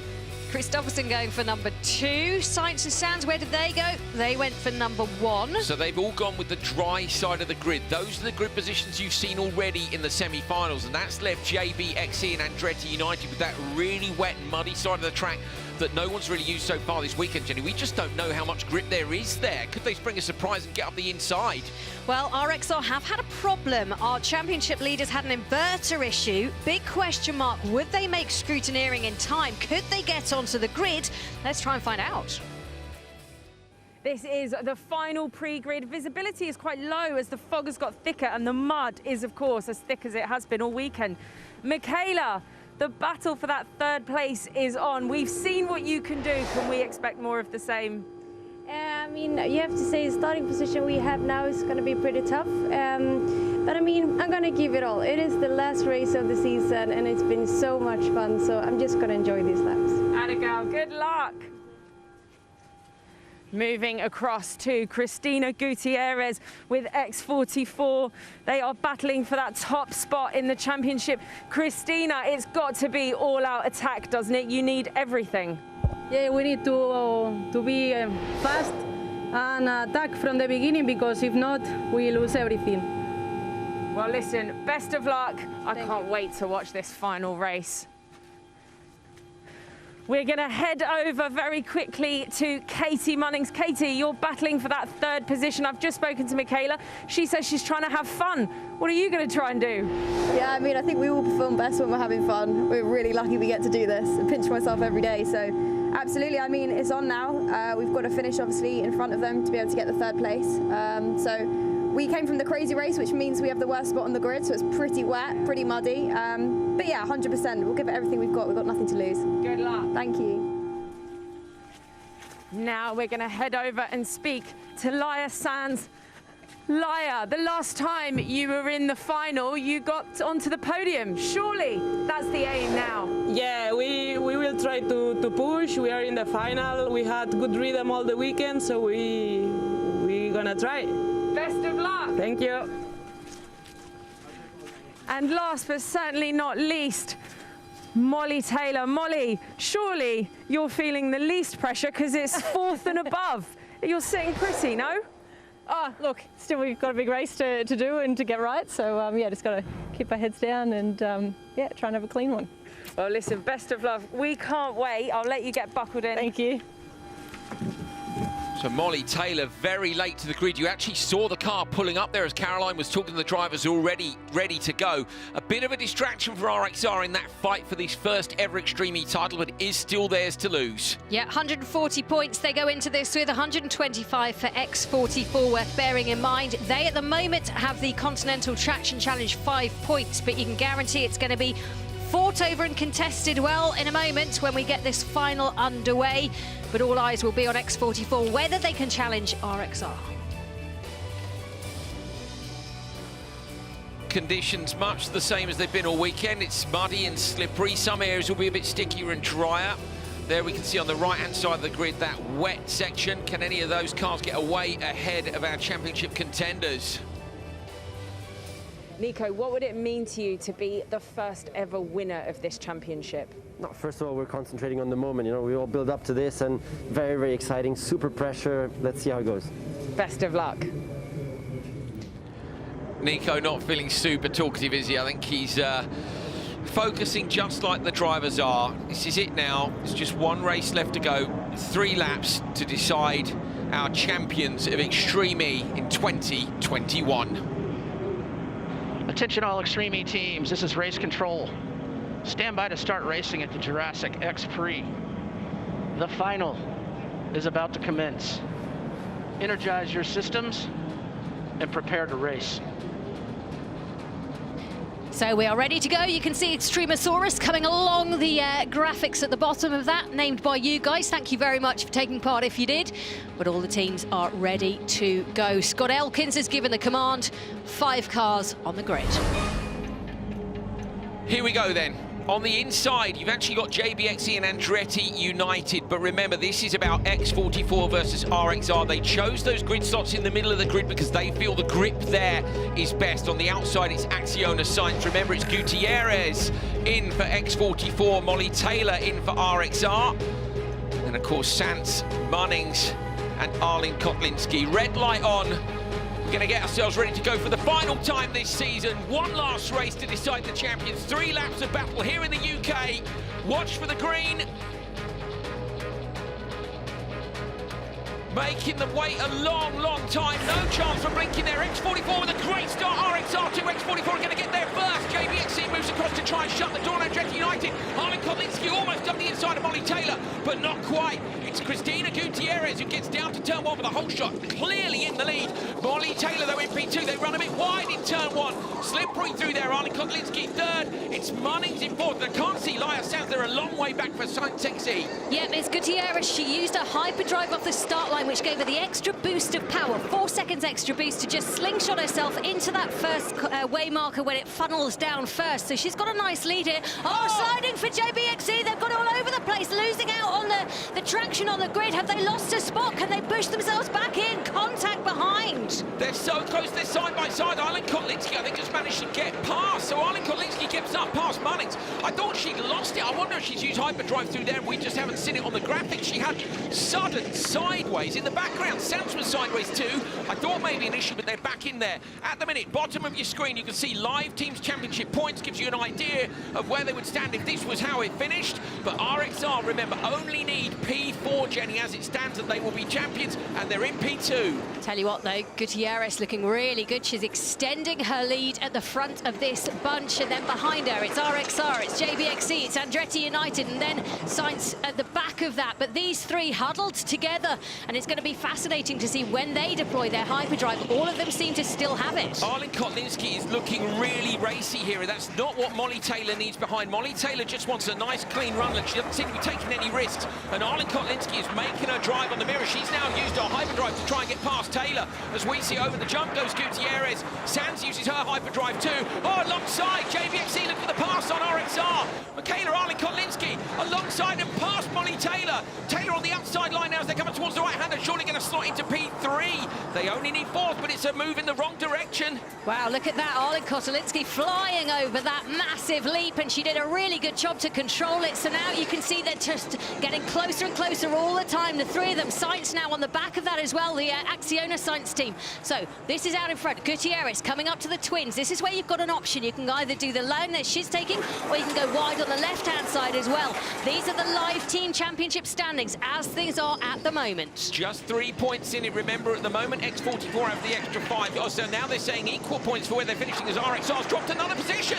RXR drops down to P4. So at the minute would be equal. They would win on countback for number of wins. I wonder if they've got an issue. Remember, they changed the inverter on that car. Perhaps they're not running at full power. This doesn't look like Molly Taylor on maximum attack. Yeah, they had to do a lot of fixing of that car, as you say. Did they manage to get through? Look, so it's Leia Sands is trying to get through now on Taylor. She needs to hold on to fourth place for this championship. Sainz losing a bit of grip at the back there, but this is a problem for Taylor. What is going on out there? It looks like she's really struggling to control the car. I wonder if it's steering. It's so hard to tell from that onboard. I wonder if she's got an issue with the steering or not, but whatever it is, she's going backwards. Arlen Kotlinski is on the maximum attack here.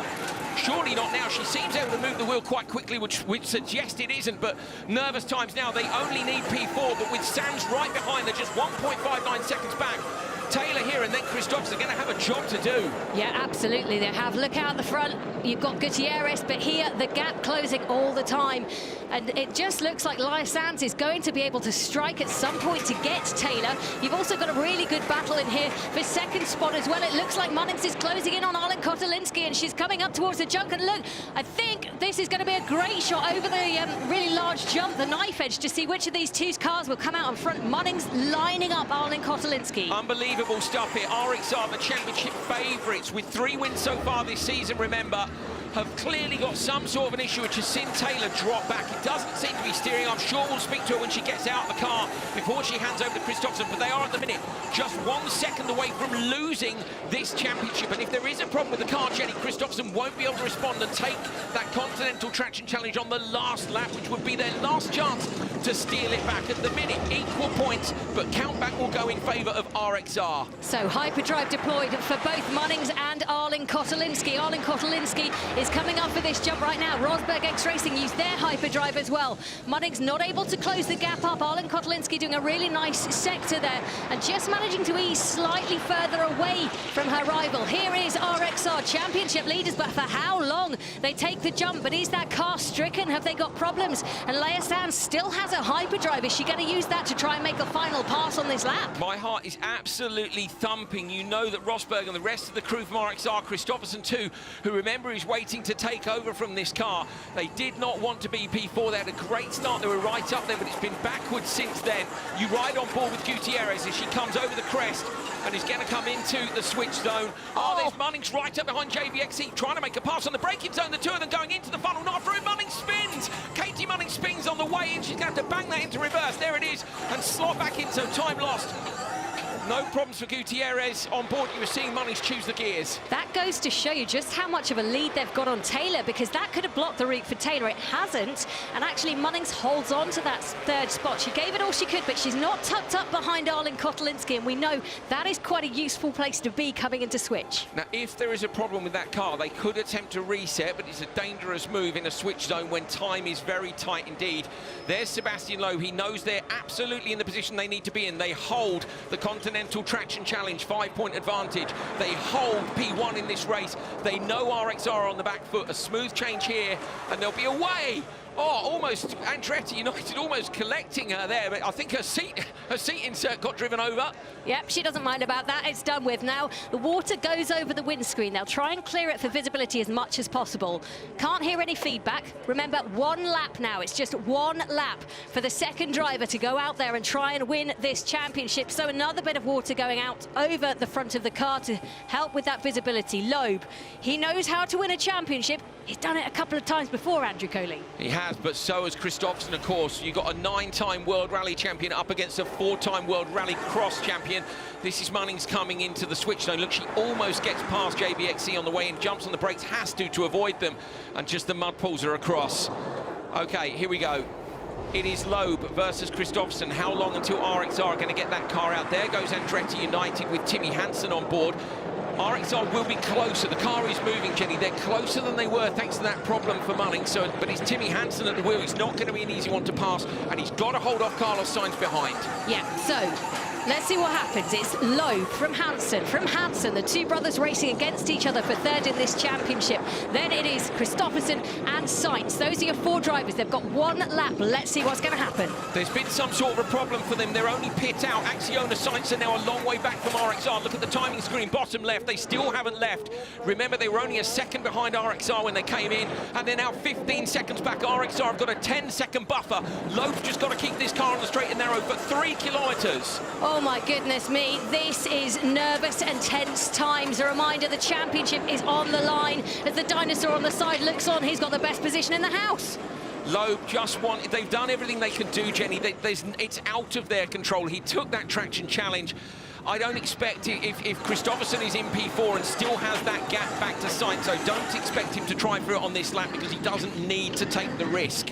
So they've done everything they can do, X44. Loeb and Gutierrez, they've got the points, they're in the lead. At the moment, it's not enough. It would not be enough, you're absolutely right. You can just see there, Andretti United giving it all they can to try and battle another place so they can try and take third in the championship. All eyes on Kristoffersen. What can he do?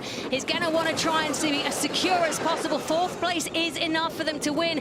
Gutierrez and Loeb have done all they can. They're out and leading this race. They put on hyperdrive. Loeb coming up to the jump for the last time in the X44 machine.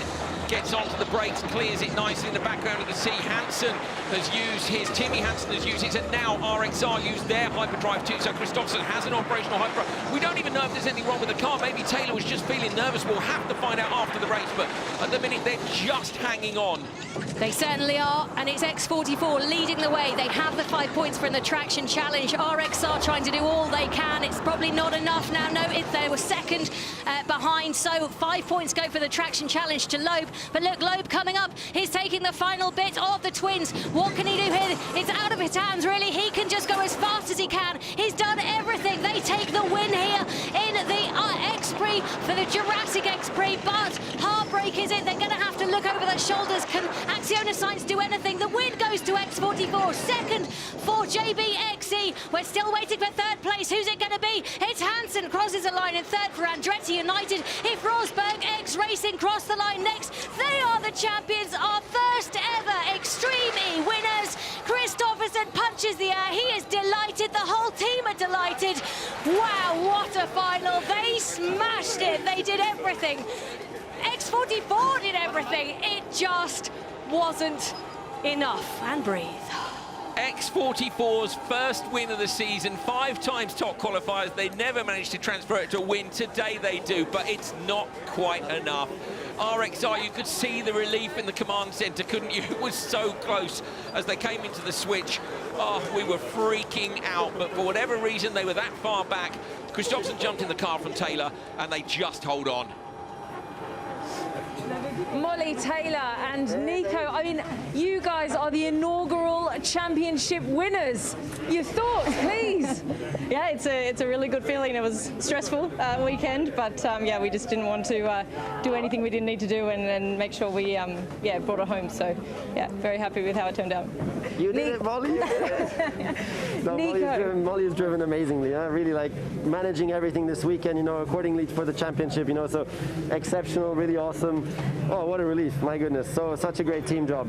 Thank you, Molly. I bet you're so relieved. You've been as cool as a cucumber every time I've seen you, Molly. I'm glad it looks that way. It doesn't feel that way. Maybe I'm going to put in on a front. Yeah, it's been pretty intense, but I think it's just, you know, managing that, you know, wanting to go out and go as fast as you can all the time versus thinking about. Well, congratulations. Yeah, go and celebrate. Hugs all round in the command centre. Chris Johnson's on the roof. Where's Molly? Where's Molly? She's with your team boss, mate. Hopefully signing a contract for next year, maybe. She's talking on the telly. Yeah. Leave her be. She's with us. Interesting what Molly said about managing the expectation to drive fast. You know, were they just backing it off? But to me, Jenny, that was backing it off a little bit too far. You know, they were. God, don't do that. There they are bouncing around celebration time. Absolutely amazing. He's won so many world titles now. He's had an amazing year, another World Rallycross Championship to his name. And you know what? Nordic Rally as well. I think he managed that one. And now, ending the season just before Christmas, the team delighted as he becomes the first ever Extreme E champion alongside Molly Taylor, who's getting ready for Dakar next year. She has been elevated to new heights. He has helped her all the way. He has been elevated and pushed as well. And together, with Nico Rosberg, winners. There it is, Rosberg with Christopherson. He was in there with Molly Taylor. Look how chuffed he is. Alejandro Agag, the man whose idea this was, the founder of Extreme E.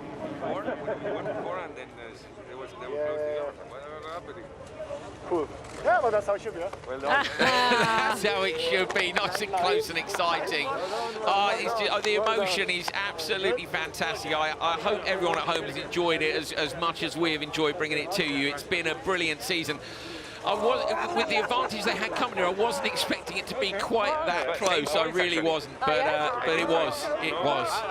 Absolutely was. I think you're on the same point as the team. Yeah, so Alejandro Agag explaining it nicely for us. Let's just have a look at the final race results. So it was Acciona Science in 5th place. RX Star managing to get 4th, what they needed.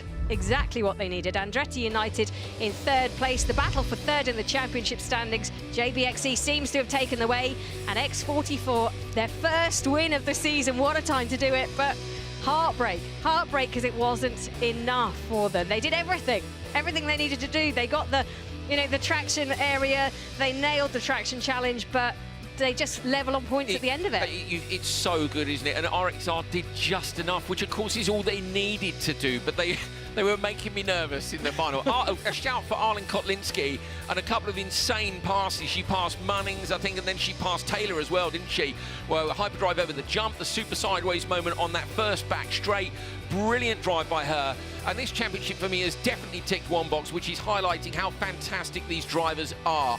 Both drivers. Yeah. We came into this season, maybe the male drivers were a bit better known than the women were, but my goodness me, Jenny, we leave it knowing that we've got some legendary female pilots out there. Fantastic job by them all.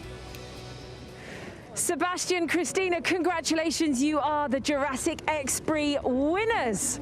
Yeah, it was a great weekend for us. We won everything, the 2 quali, the super sector, the semi-final and the final. So that was our target before we came, because we knew that it's the only chance to try to fight for the championship. At the end, it's not missing much. We are equal on the points, I think, but 1 victory less, so less victories. So that's how it is. But we enjoyed the weekend. It was really a good battle, and we worked really hard to achieve that.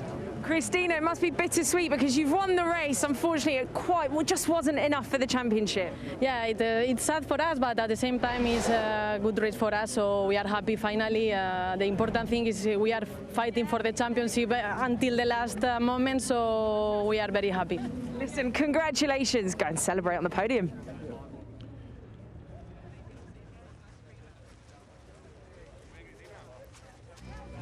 Great job by X44. Gutierrez and Loeb clearly really pleased with that result. There's Dave Richards, actually from ProDrive, who are one of the prep companies behind X44. Take another look at the start. Great start by X44s, and they just got the grip, and RXR in there as well. This was Arlen Kotlinski trying to sneak in alongside. But a clear lead for X44 in turn one. Look, a little bit of understeer on the exit as well of turn one for Gutierrez, but she had such a clear lead, Jenny, by now. And then watching the background, Arlen Kotlinski came as near as damn it to rolling the car, and I couldn't quite understand how she'd managed to, get back alongside Mullings. I mean, it was, I thought she would go backwards for sure. She is brute force, and she was out there. She was very aggressive today, very punchy. Even off the start, she was very punchy. This is them going into the air together. Arlen Kotlinski just comes down in front, and, oh, wowzers. Yeah, great move. I think, looking at it, actually, I think she was behind Mullings, wasn't she, when she came onto that straight, got sideways, and then, no, just ahead. Oh, I don't even know. Yeah, she was ahead. She was in third spot, lost her way, looked like she was going to barrel roll, reclaimed it, and carried on in third spot. It was crazy. Yeah, and then made the pass on Taylor. Oh, look, Andretti United, I think they took the wide lane and went all the way round. I didn't spot that when we were doing our comms. We were busy doing what many championships seem to have to do at the minute, which is look at the live point scores during the last race of the year, finishing on equal points and going back to countback. Yeah, that used to be rare in motorsport. It seems to be happening quite a lot now. And countback, absolutely crucial, wasn't it? Those 3 wins for RXR earlier on this year. Just a brilliant start to their season. That was Katie Mullings flinging the car into reverse and just about getting it into the switch zone. I do think that whatever went wrong for Accionas, that's what went wrong. So there was a spin for Accionas Science. Was that on the way into switch? Because we thought they were super close, didn't see that at the time. On the way into the 2 twins, when they go up, they spun there. We've seen a problem for a lot of the teams. The seat gets chucked out, it gets rolled over a little bit. Gutierrez with a quick glance back at her seat insert being obliterated. I think she was just glad there wasn't any mud on her race suit, because it couldn't have been much closer. But that was the issue for Science then. We thought it was a slow switch, it was just slow into the switch. Yeah, shame for them. Out front, it was still X44 leading the way, then JBXE. You can see they were trying to close up that space. Hansen doing a great job. Loeb looking cool, collected, calm, as he collected the win.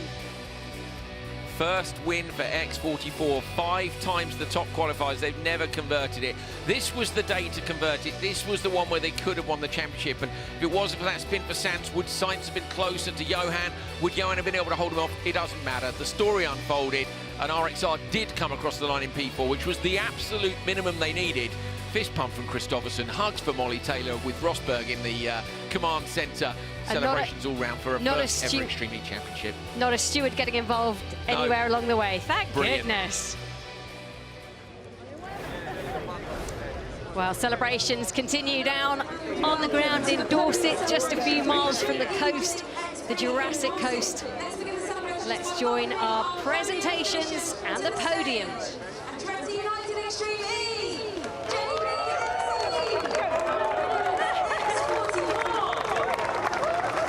So sending the teams up to the podium. Oh, that's cool, isn't it? Loeb and Gutierrez have got their flags with them as well. Obviously really proud of this result. They probably deserved one of these. Isn't it strange as well not to see the champions on the podium? I'm sure we'll have a championship podium coming up very soon. But there they are with their national flags, super proud.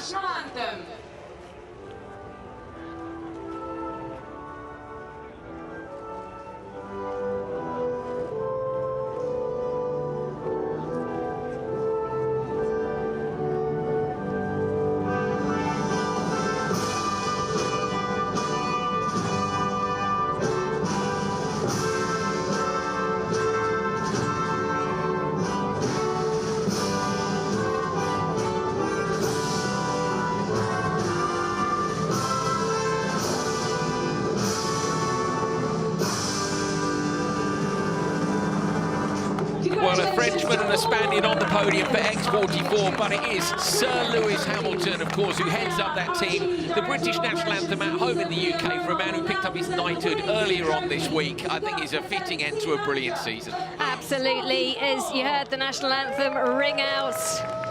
Great Britain, Royal Britannia and all of that. This has been such a championship, though, and brought to you by so many different nationalities and so many parts of the world. You can see the children there just delivering in those really cool trophies as well. Members of the armed forces as well here. Remember, this is MOD land on which they've been competing, close to the Jurassic Coast. Shout out as well to the British Army Marshals who've been out there on the course looking after it, and everybody who's worked so hard on this series all year long. They also have the military brass band playing carols yesterday down there, which was a lovely touch in times which are very difficult for a lot of people right now. We do appreciate that. We appreciate the sacrifices you all make and continue to make, and we will celebrate this Extreme E win and championship the best way we can right now as we lead up to Christmas. So close, isn't it, to the end of the year? This is the last major motorsport championship to finish in 2021. There it is, finally, Loeb and Gutierrez get to take the big trophy home after all the efforts. Wonderful, wonderful performance by them. The trophies, by the way, 3D printed using recycled materials, designed by a fan at the start of the year. There was a competition for those, and they look great. They really do. An emotional moment, I think, for everybody involved in this championship. What an amazing final it was. Absolutely appropriate for this championship. And it's time for this. Watch out. Don't get wet. Bang! Kevin Hansen, the pro at the champagne, isn't he? Always gets it launched first of all. Proper champagne fight. To the end of the season, they can actually enjoy a drink if they want to, can't they? Wonderful performances from them all. A brilliant way to round out the season. A nerve-wracking end to the season, but a cracking race. Yep, so much was at stake today, and it went down to the wire. Absolutely level on points, as you can see. Rosberg X Racing 155 points. X44 155 points. So RXR take it by virtue of their 3 wins compared to X44's 1. It is JBXE who take 3rd place in the championship from Andretti United. A shout out to them as well for the other win this season. Abt Cupra XE, Acciona Science are in their 2nd final today. Veloce Racing. And they're bringing up the rear. Segi TV, Chip Ganassi Racing. Surely they could have had one of those wins this year. They've been so unlucky. And XI Energy Racing. Thank you to every single member of all of those teams for some brilliant entertainment. Yep, it's been by the bucket load.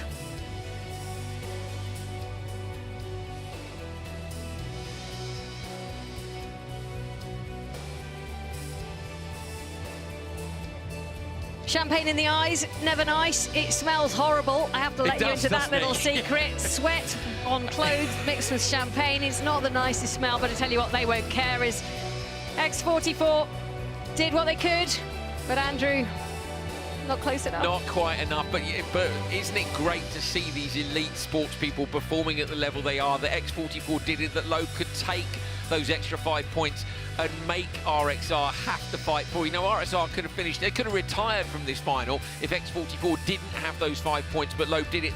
The Continental Traction Challenge has been brilliant this weekend. It's changed places 7 times. Outrageous, and the last one was the one that made them equal on points.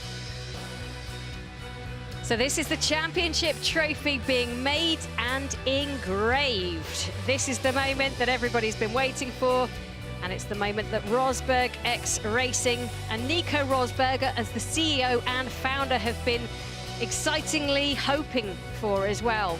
He's been a Formula One world champion against some of the toughest competition you can get, and now he's the boss of an Extreme E team and wins the world championship with him as well. There is Loeb and Gutierrez flying high. Took it right the way to the end of the year. It's Christopherson and Taylor. Look at that. Right at the start of the season, we had that brilliant action. Yeah, started out, didn't it, in Saudi Arabia with the Desert X Prix, then to Senegal and the Ocean X Prix. 2 wins from 2 for Rosberg X Racing, and a very soggy end to that. You know what? There was Taylor's roll. Look, no problem. They managed to carry on. If I was going to go swimming anywhere to celebrate, I think I'd rather go Senegal than Greenland. And of course, that's what Andretti United did after they took the win in Greenland. It was pretty amazing by them. And that, of course, was Sardinia, 3rd win of the season for RXR. So our championship winners are Johan Kristoffersen and Molly Taylor for Rosberg X Racing. Thoroughly deserved with 3 wins. you know, when you look at a season, you go, yeah, they're equal on points, but if you've taken 3 of the 5 wins, it's clear. Now, that's not to say that X44 wouldn't have deserved it as well. They just couldn't quite pull off those wins, and they had their own bad luck. If you remember, they were leading one and had an issue, but you know, so did Segi TV Chip Ganassi Racing. It's been that's a championship story. RXR, I think, came into this season having done their homework brilliantly. They adapted to the changes which were made prior to round 1. And they've just got the job done, Jenny. It does feel like they've dominated this championship and they walk away with the trophy. I think every team can be very proud of what they've achieved this year with Extreme E.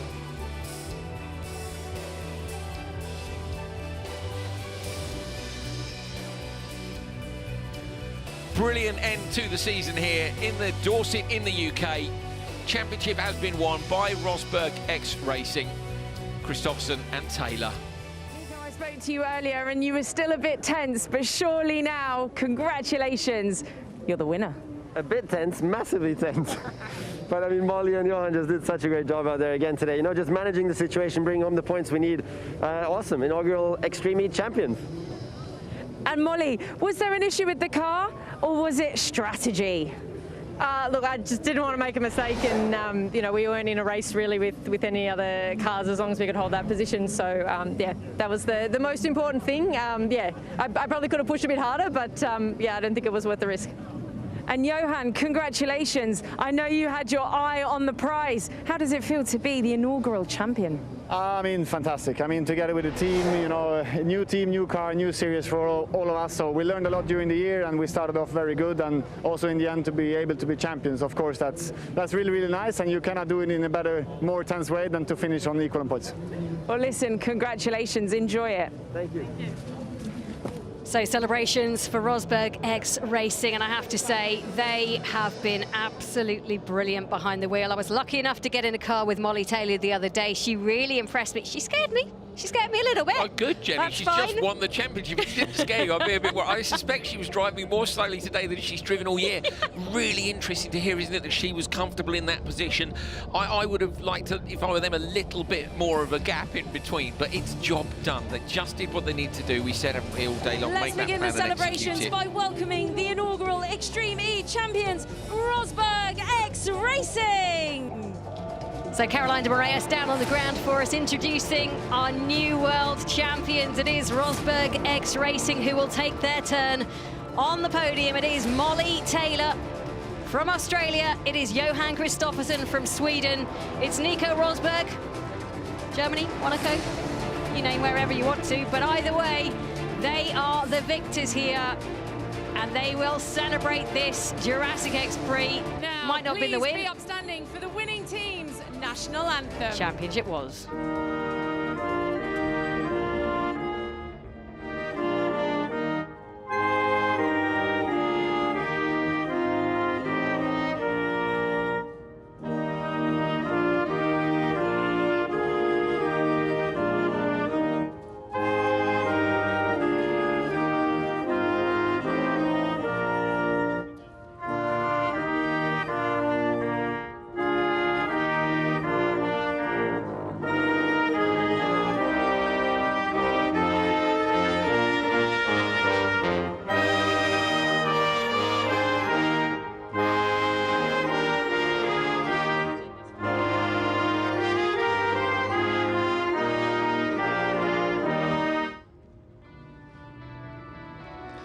Nico, just forgetting the hat protocol for a moment. I think it was Alejandro Agag who shouted, and he gave a big grin and a thumbs up. Anyone will forgive him that.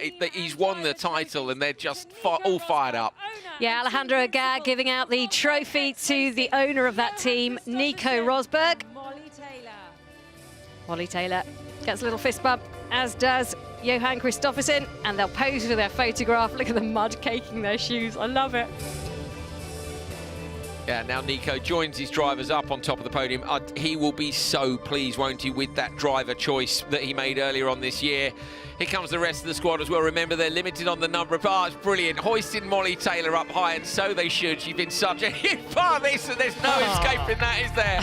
When you've got your female driver up on your shoulders, you can't even protect your face, can you? They've got it big time. That's an own goal, isn't it? Oh, You'd think that great. Nico Rosberg would be experienced enough not to get himself into that.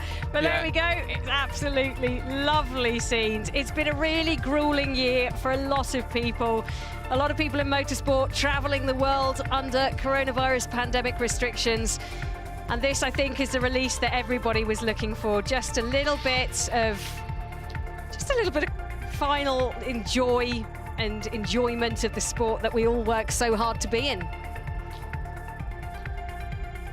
So good. Brilliant. I love it. You can see the joy, the relief, the job done, but also it's over. Worrying all weekend about the conditions and the plan and the strategy, and then finally pulling it off. Just lovely to see. Tied on points, 155 each, but it is Rosberg X Racing who win. They are the numero unos, the number ones, because they have had 3 wins this season. Coming into this, they knew what they needed to do, and they did just about enough. What a thrilling championship has it been. Thank you so much for joining us. Andrew Coley, Caroline de Moraes down there as well in the pits. We have had a blast. Yeah, Layla and Ali earlier on this season as well, reported from the first 2. You know, that's it for the first season. We're coming back bigger and better next year. We're starting in February, kicking off in the heat of Saudi Arabia. We're going even more extreme than we went this year in terms of venues. Yeah, because Extreme E will be making the cars even stronger, so the events can be even more extreme. Yes, I know. We'll have another big motorsport brand joining the party as well. McLaren coming in with American star Tanner Faust, and obviously Kiwi Emma Gilmore joining them from their chance in Veloce. Cannot wait for it to go. Absolutely fantastic. Jenny Gal, been a pleasure working with you and the whole TV team. Thanks to everyone on the ground working on this series. We hope you guys have loved it. Have a great Christmas, and we'll see you in a couple of months' time for season 2. Bye for now.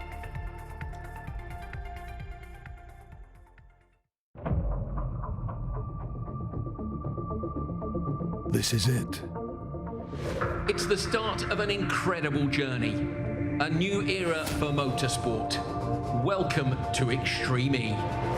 Welcome to Saudi Arabia. No lifting! Oh, they hit each other! She stopped dead! Holy f***. We are racing in Senegal. Absolutely full throttle. The car is dialed. Welcome to Greenland. Oh, Molly Taylor's rolled! Welcome to Sardinia. One of the biggest accidents of the season. But we fight for a reason. Congratulations, guys. What a race. To leave a legacy worth fighting for. X44 with a great start. RXR2 X44 are going to get there first. We are the first. The win goes to X44. Rosberg X Racing, our first ever Extreme E winners. We won't be the last.